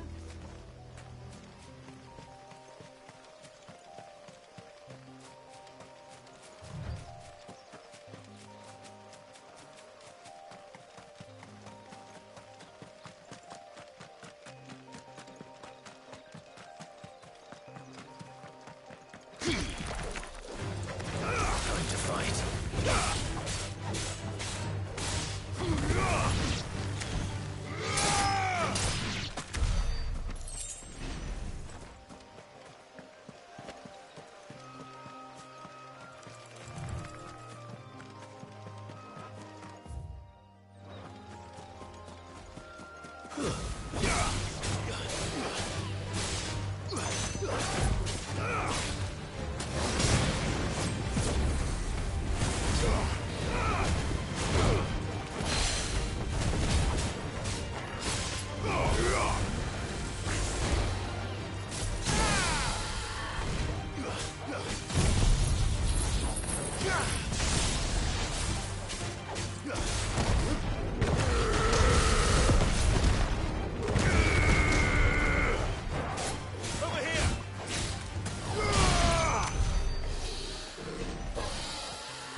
I'll be taking you all to a storehouse in the Bales. Leave anything you don't need.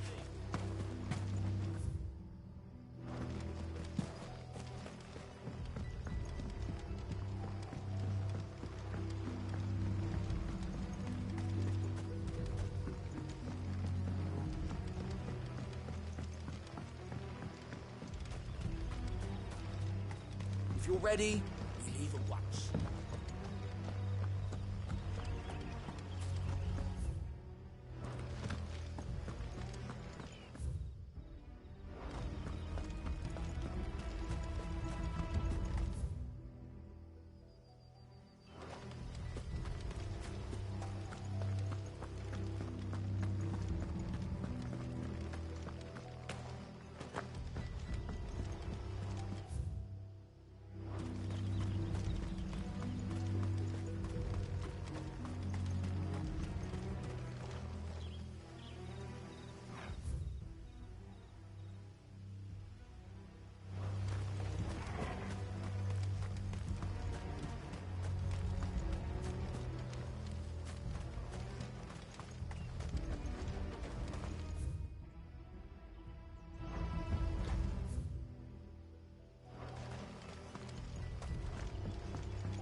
Good girl.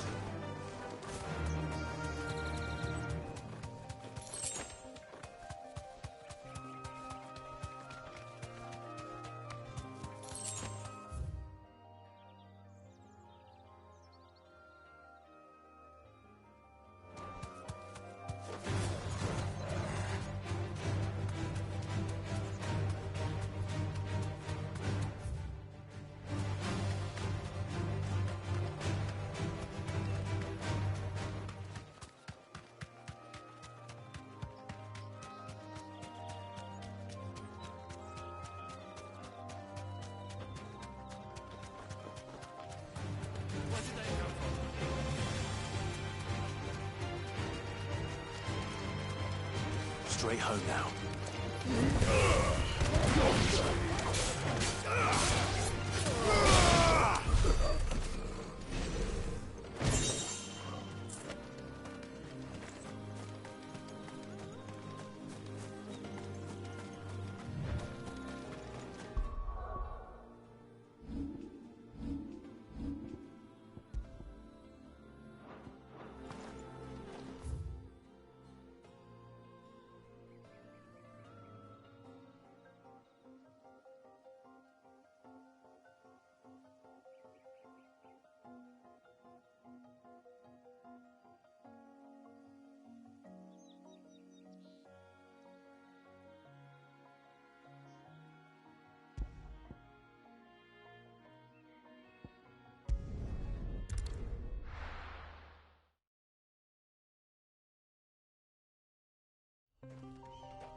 Ready, go?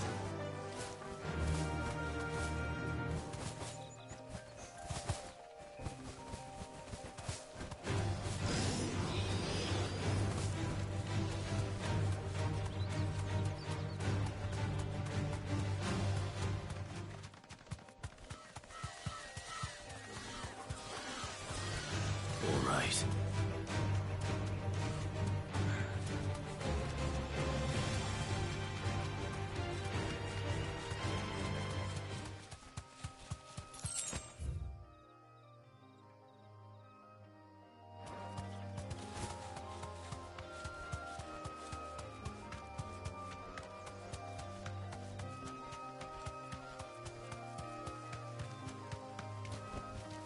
Back to the stables, girl.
Here. Greetings, Your Majesty.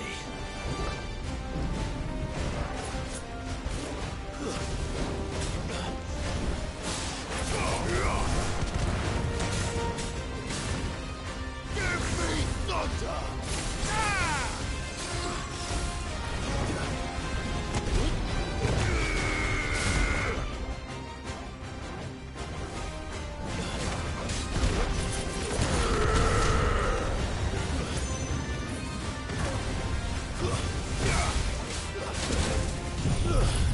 Help me, boy.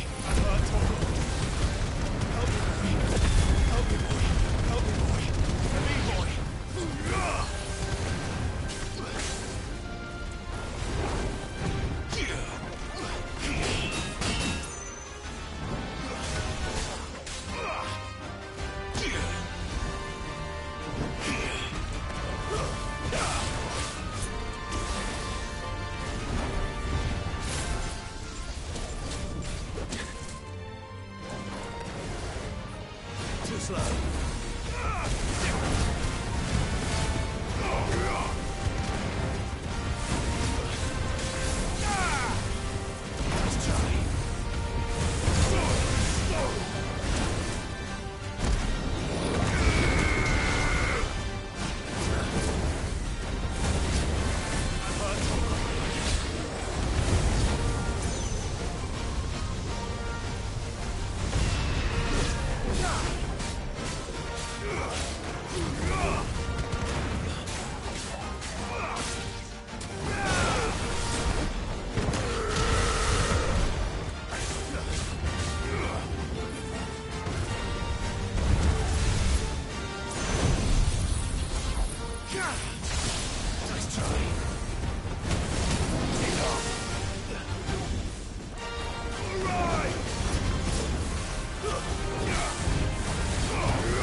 Your reign is over. Now to come. This looks like the stuff. Let's see if there's any more.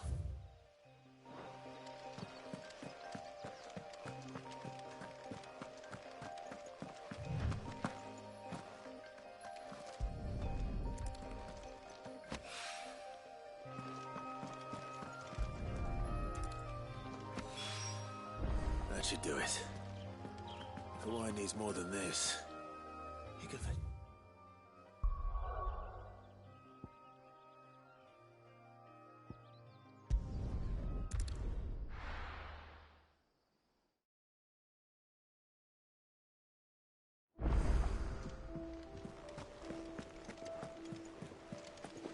Is that the thing Tomes helped to build? Mid told me she was building a ship.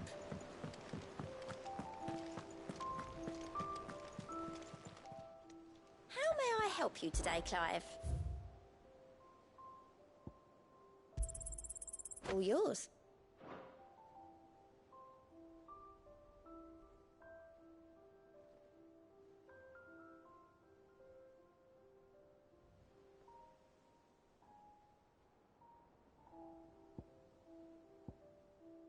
Best of luck out there, Sid.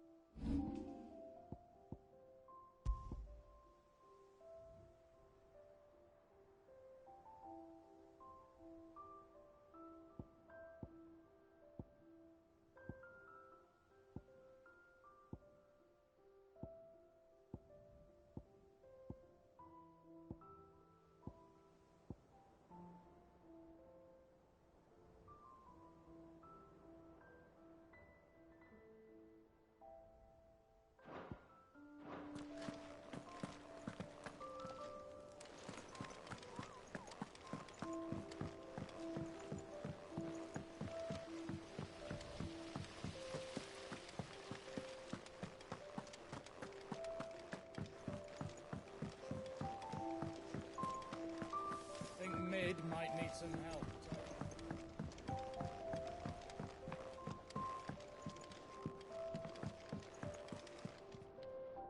All right there, Sid. How's that hunt for the bomb? I have it here.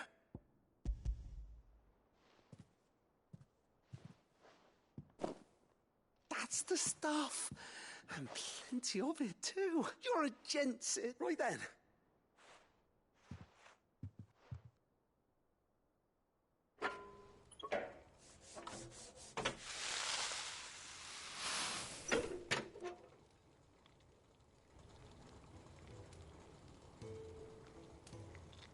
There we have it. The Telemon Alembic.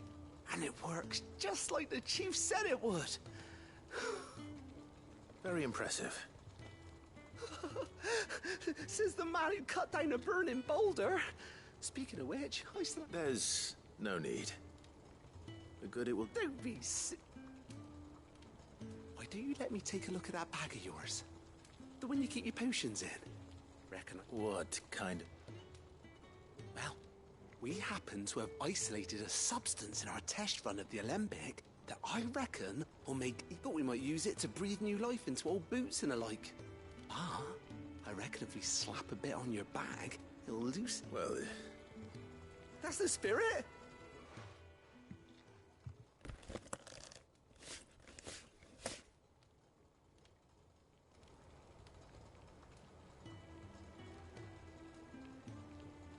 Well, what do you reckon?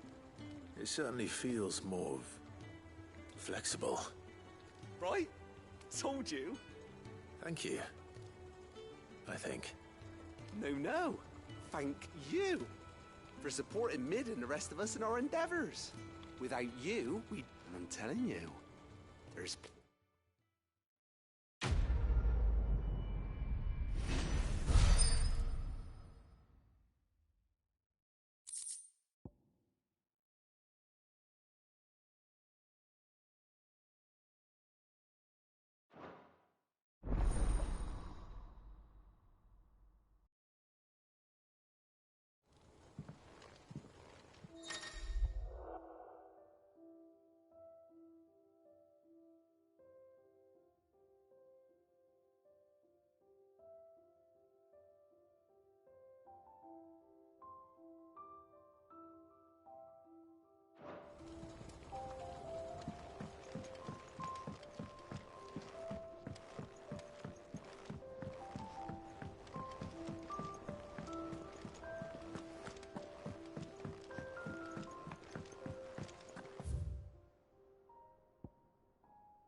How are you doing?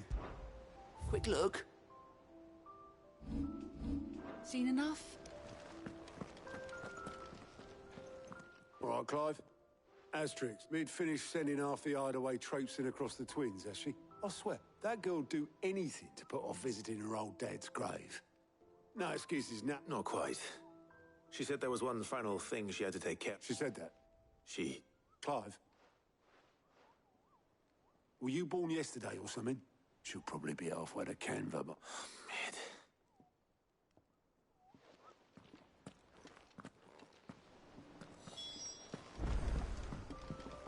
Mid... Mid told me she was building a ship.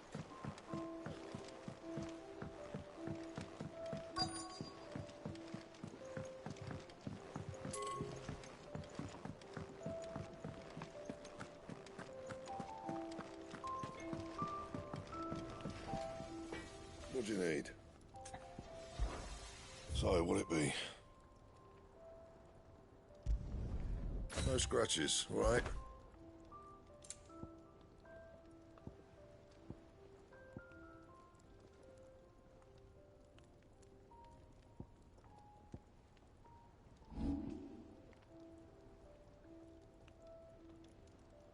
That it?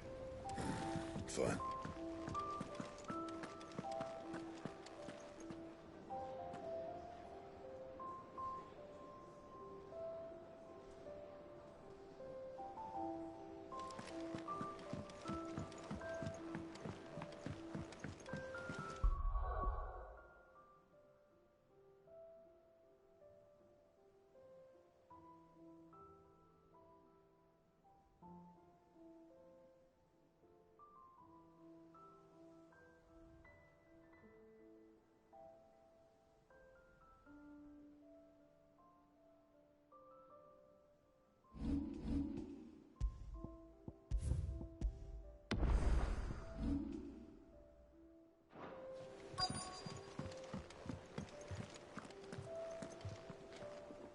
Obelith.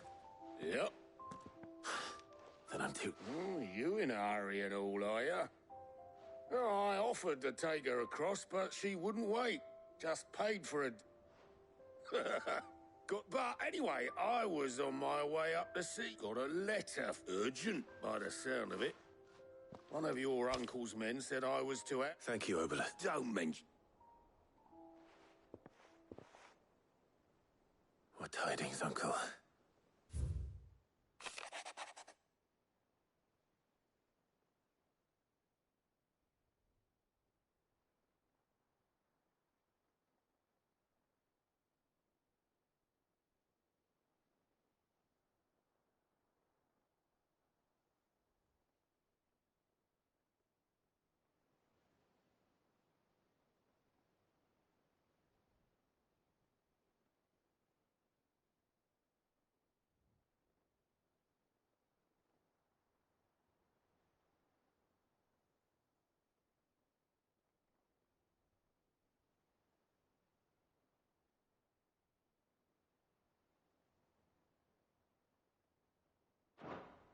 Trouble in Canva. Well, I'll need someone to keep an eye on Mid.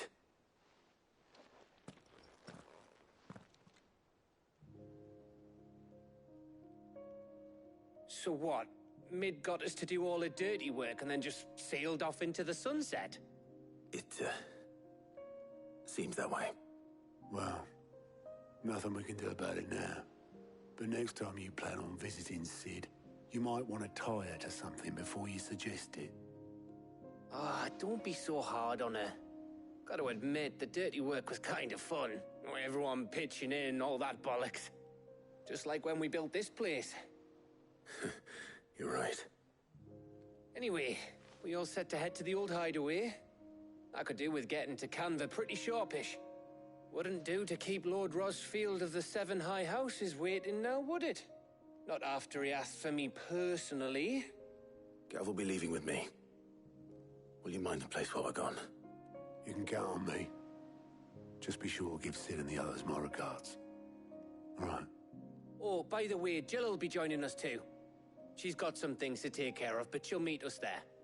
I hope she's telling the truth at least.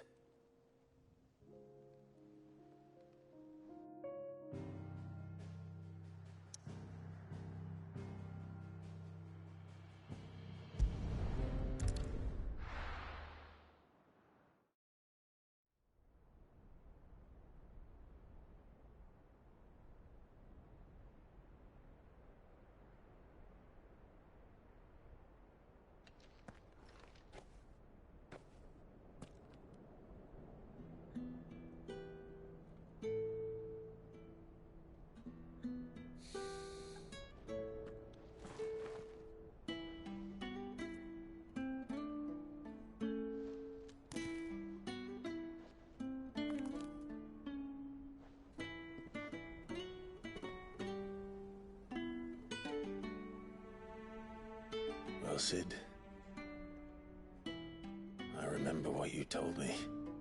That if no one is listening to what you have to say, you may as well not say it.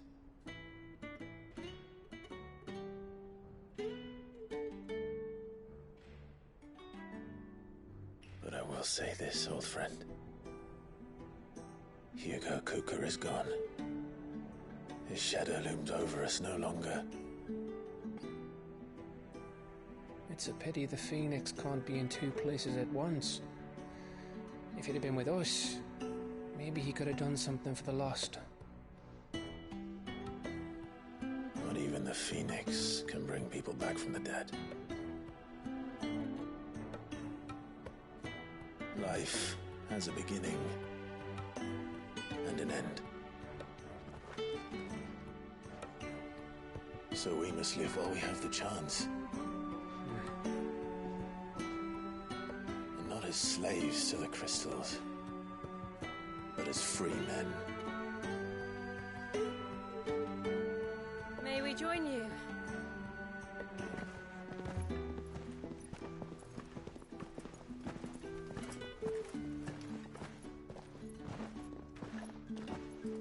Lady Karen, what a pleasant surprise.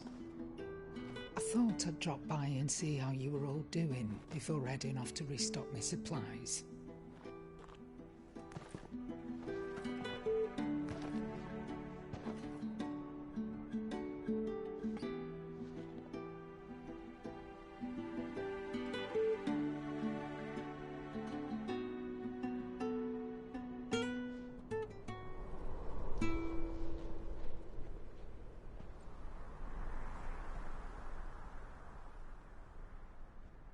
wasn't the most scenic view back then, but it were never as bad as this.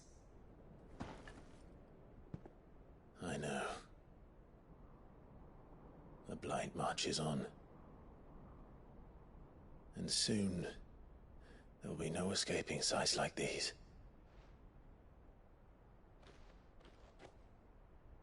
So our mission remains unchanged. We cannot stop until every Mother Crystal is gone, and their thirst for ether with them. The only one that remains in Storm is Drake's Tail in the Crystalline Dominion.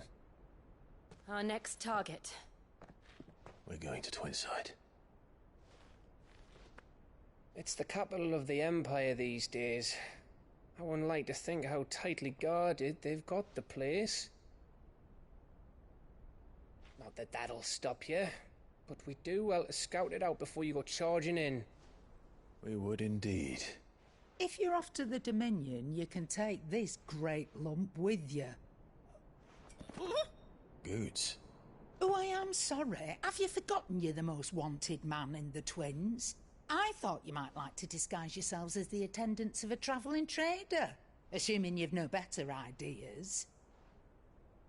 You wanted to buy yourself some tools, didn't you? Well, now's your chance. You're letting me go? With them? Oh, thanks, Nan! Stop that! You'll break me bones, you great galoot!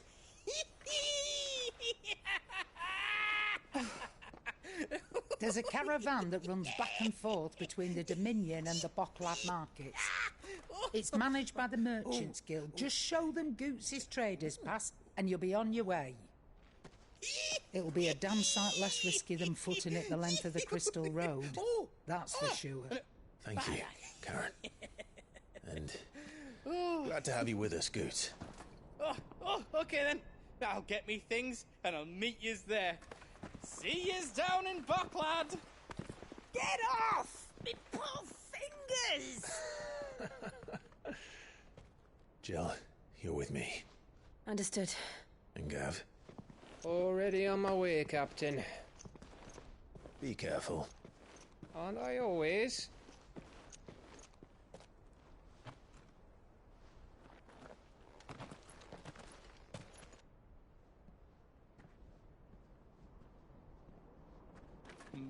Do you see that, Sid? Your protege's making a proper little outlaw of himself.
How are you feeling?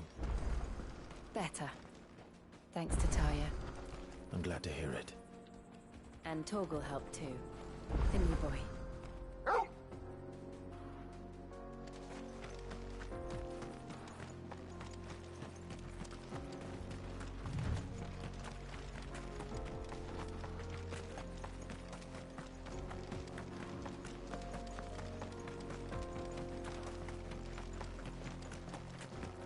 This used to be a trade route for merchants crossing the Scars, till the Republic laid a new road wide enough to let wagons pass, and all official traffic moved there. Leaving this one for those living outside the law. Indeed. I doubt we'll be the only outlaws on the trail today.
So what do you think? That we'd be lucky. Really? It's as bad as that? Oh, aye. There's trouble up ahead. And too much of it for us to handle. I take it there's danger on the road. Oh, what about this fearsome-looking fellow? Oh, no doubt. Assume. Well met, friend. My brother and I have been tasked with finding a merchant's missing car. How does a merchant misplace his... Oh, the man's a coward.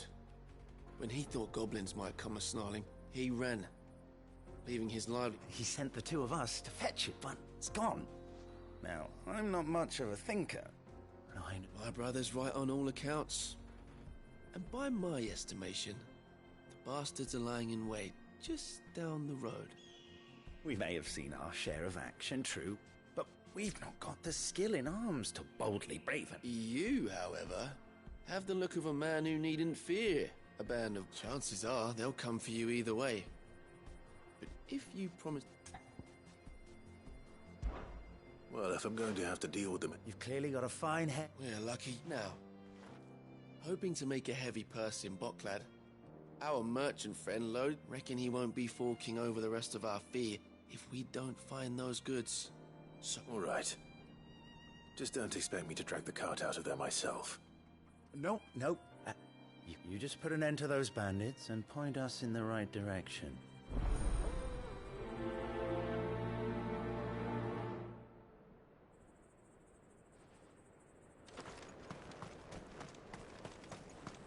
I'm not sure I trust those two. But if there are bandits lying in wait, I should probably take care of them. Look lively, you lot. We've got guests. These must be our bandits. And if you ever...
That's them dealt with. Now, where's that cart?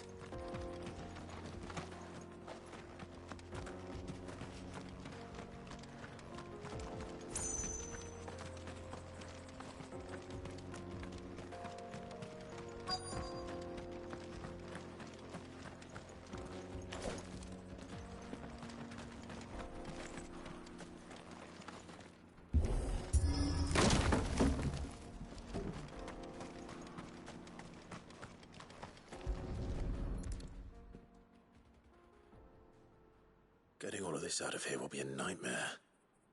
Seems we've found ourselves the right man for the job, wouldn't you say? Found the cart and didn't leave a single bastard breathing. And how exactly will he be getting his goods out? You leave that to us. After all, it'd be wrong to make such a You've done your part.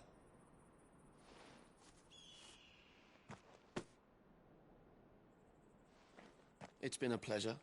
Now piss off. There's no need to be so rude, brother. What if we want his help again next time?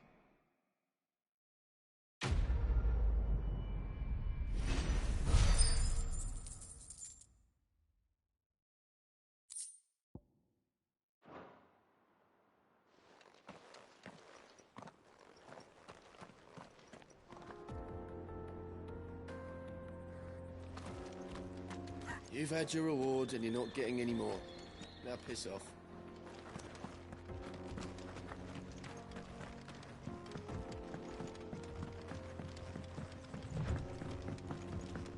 I see the Dalnecs lag behind Rosaria when it comes to bridge building. The fallen ruin should hold, at least. The path continues on the other side.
So this is Zemeckis. The land of the gods. It's even more impressive than I imagined. I remember being captivated by the story as a child. Long, long ago, man was overcome by avarice and challenged the gods in a bid to win their power. The final battle took place here, at these falls. Or so the legend goes. If anyone ever manages to plumb those depths, perhaps we'll learn if there's any truth to the tale. That the gods emerged victorious and punished man for his defiance by visiting upon him 2 curses. Dominance and bearers. To tell the truth, I always thought it strange that the dominant and their icons were deemed a curse. Back home, the dominant inherited the throne. They were admired and exalted, not spurned. Whenever I got to that part of the story, I always assumed there must be something I'd misunderstood. You had a lot of storybooks, didn't you? In your room, I mean. When we were young. The old legends were always my favorites. Epic battles between gods and men. Father encouraged me to read as much as I could. thought it good for my education. You really were a boy like any other, weren't you?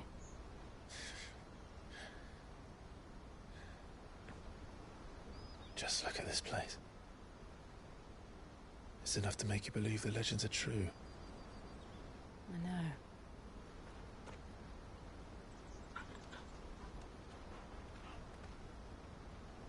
We're not far from Boklad. The road will be busier up ahead. And we'll have to keep our wits about us.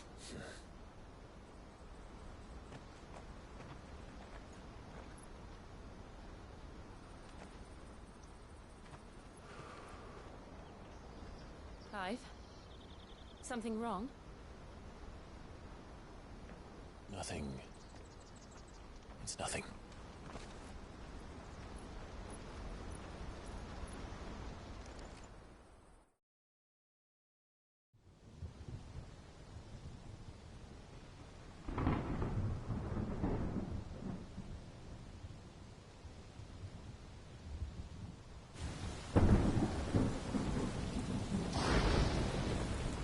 I see the reports are true, Father. You have surrendered the throne to Olivier. I have. Emperor Olivier shall rebuild the Holy Empire of Sanbreque.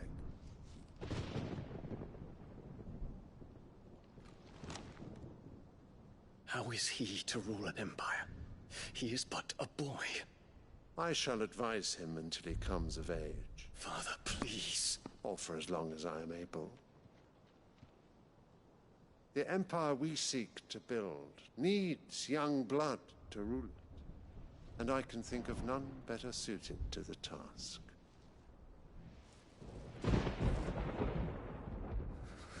There is other news, Dion. Hugo Kupka is dead, and Drake's Fang destroyed. The pillars of the Republic have fallen.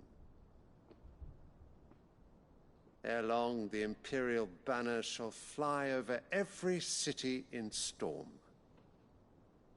And then, Valisthea. All shall bow before their Emperor. Father, these are the words of a tyrant. They are the words of a god. The Emperor whom I gladly serve.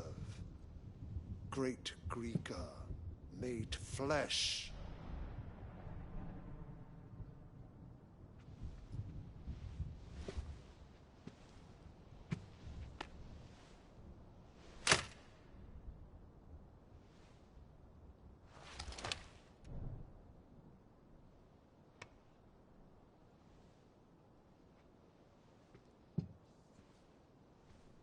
Return to your camp, Dion, and ready your forces. It is time to show the world the true power of Sanbreque.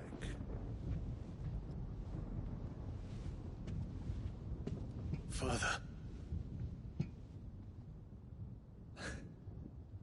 I find you much changed. Is this truly the path you wish to tread? Or are these the ambitions of another? Of Ultima, perhaps?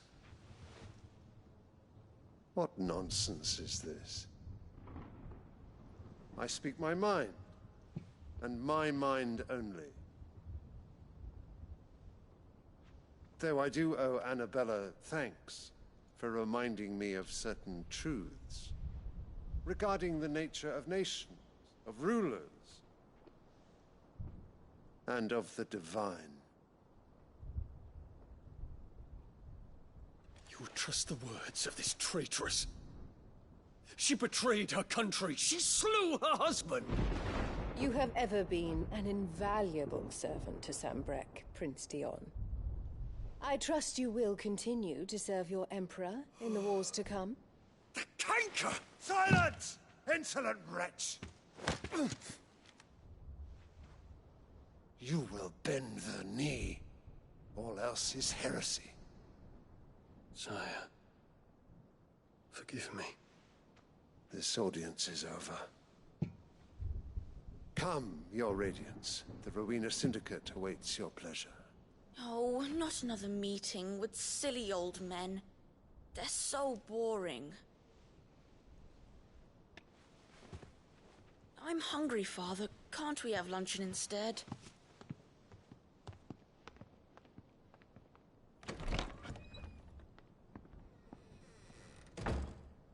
Does it pain you that you will not inherit your father's throne? I have suffered worse.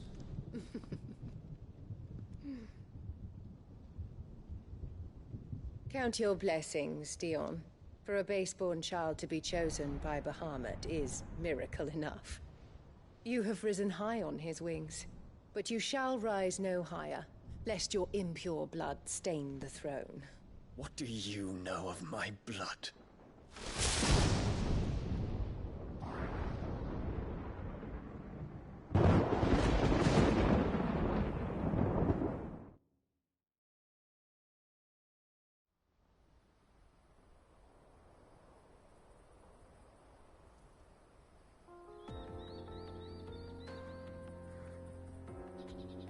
The Boklab markets are to the north. We just need to hug the coast.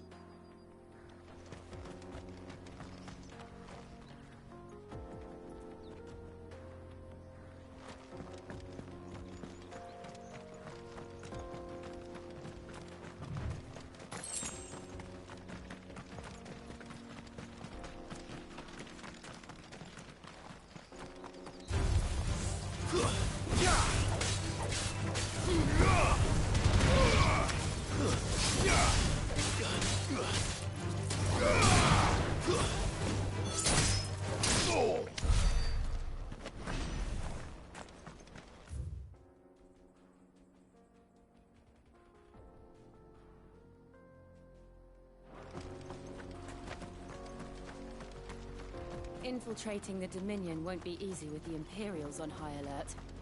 No. His Radiance has lost one capital already. We can be sure Sylvester will do everything in his power to hold on to Twinside. His troops are well trained and want a peace in the battle.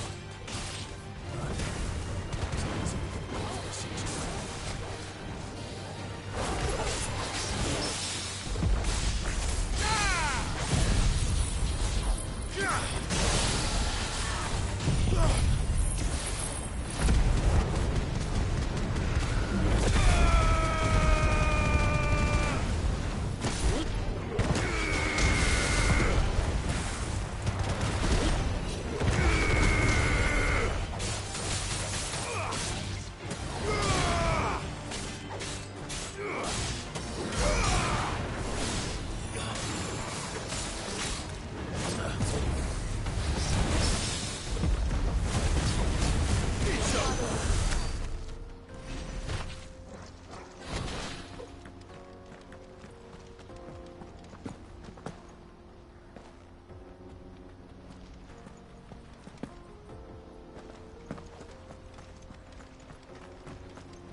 They've closed the road to Randalar.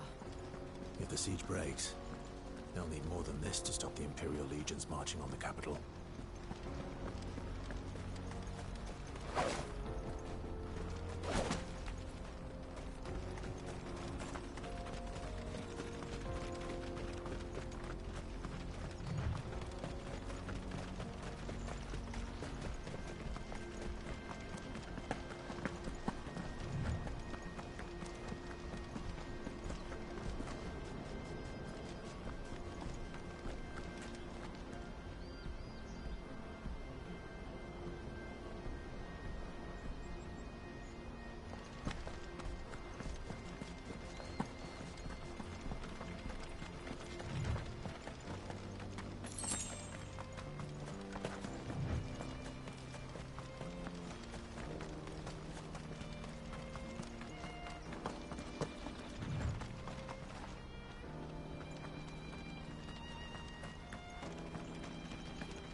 More refugees.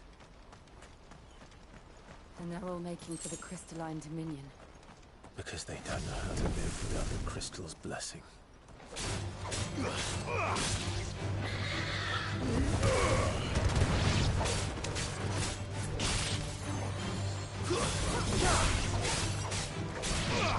Ugh!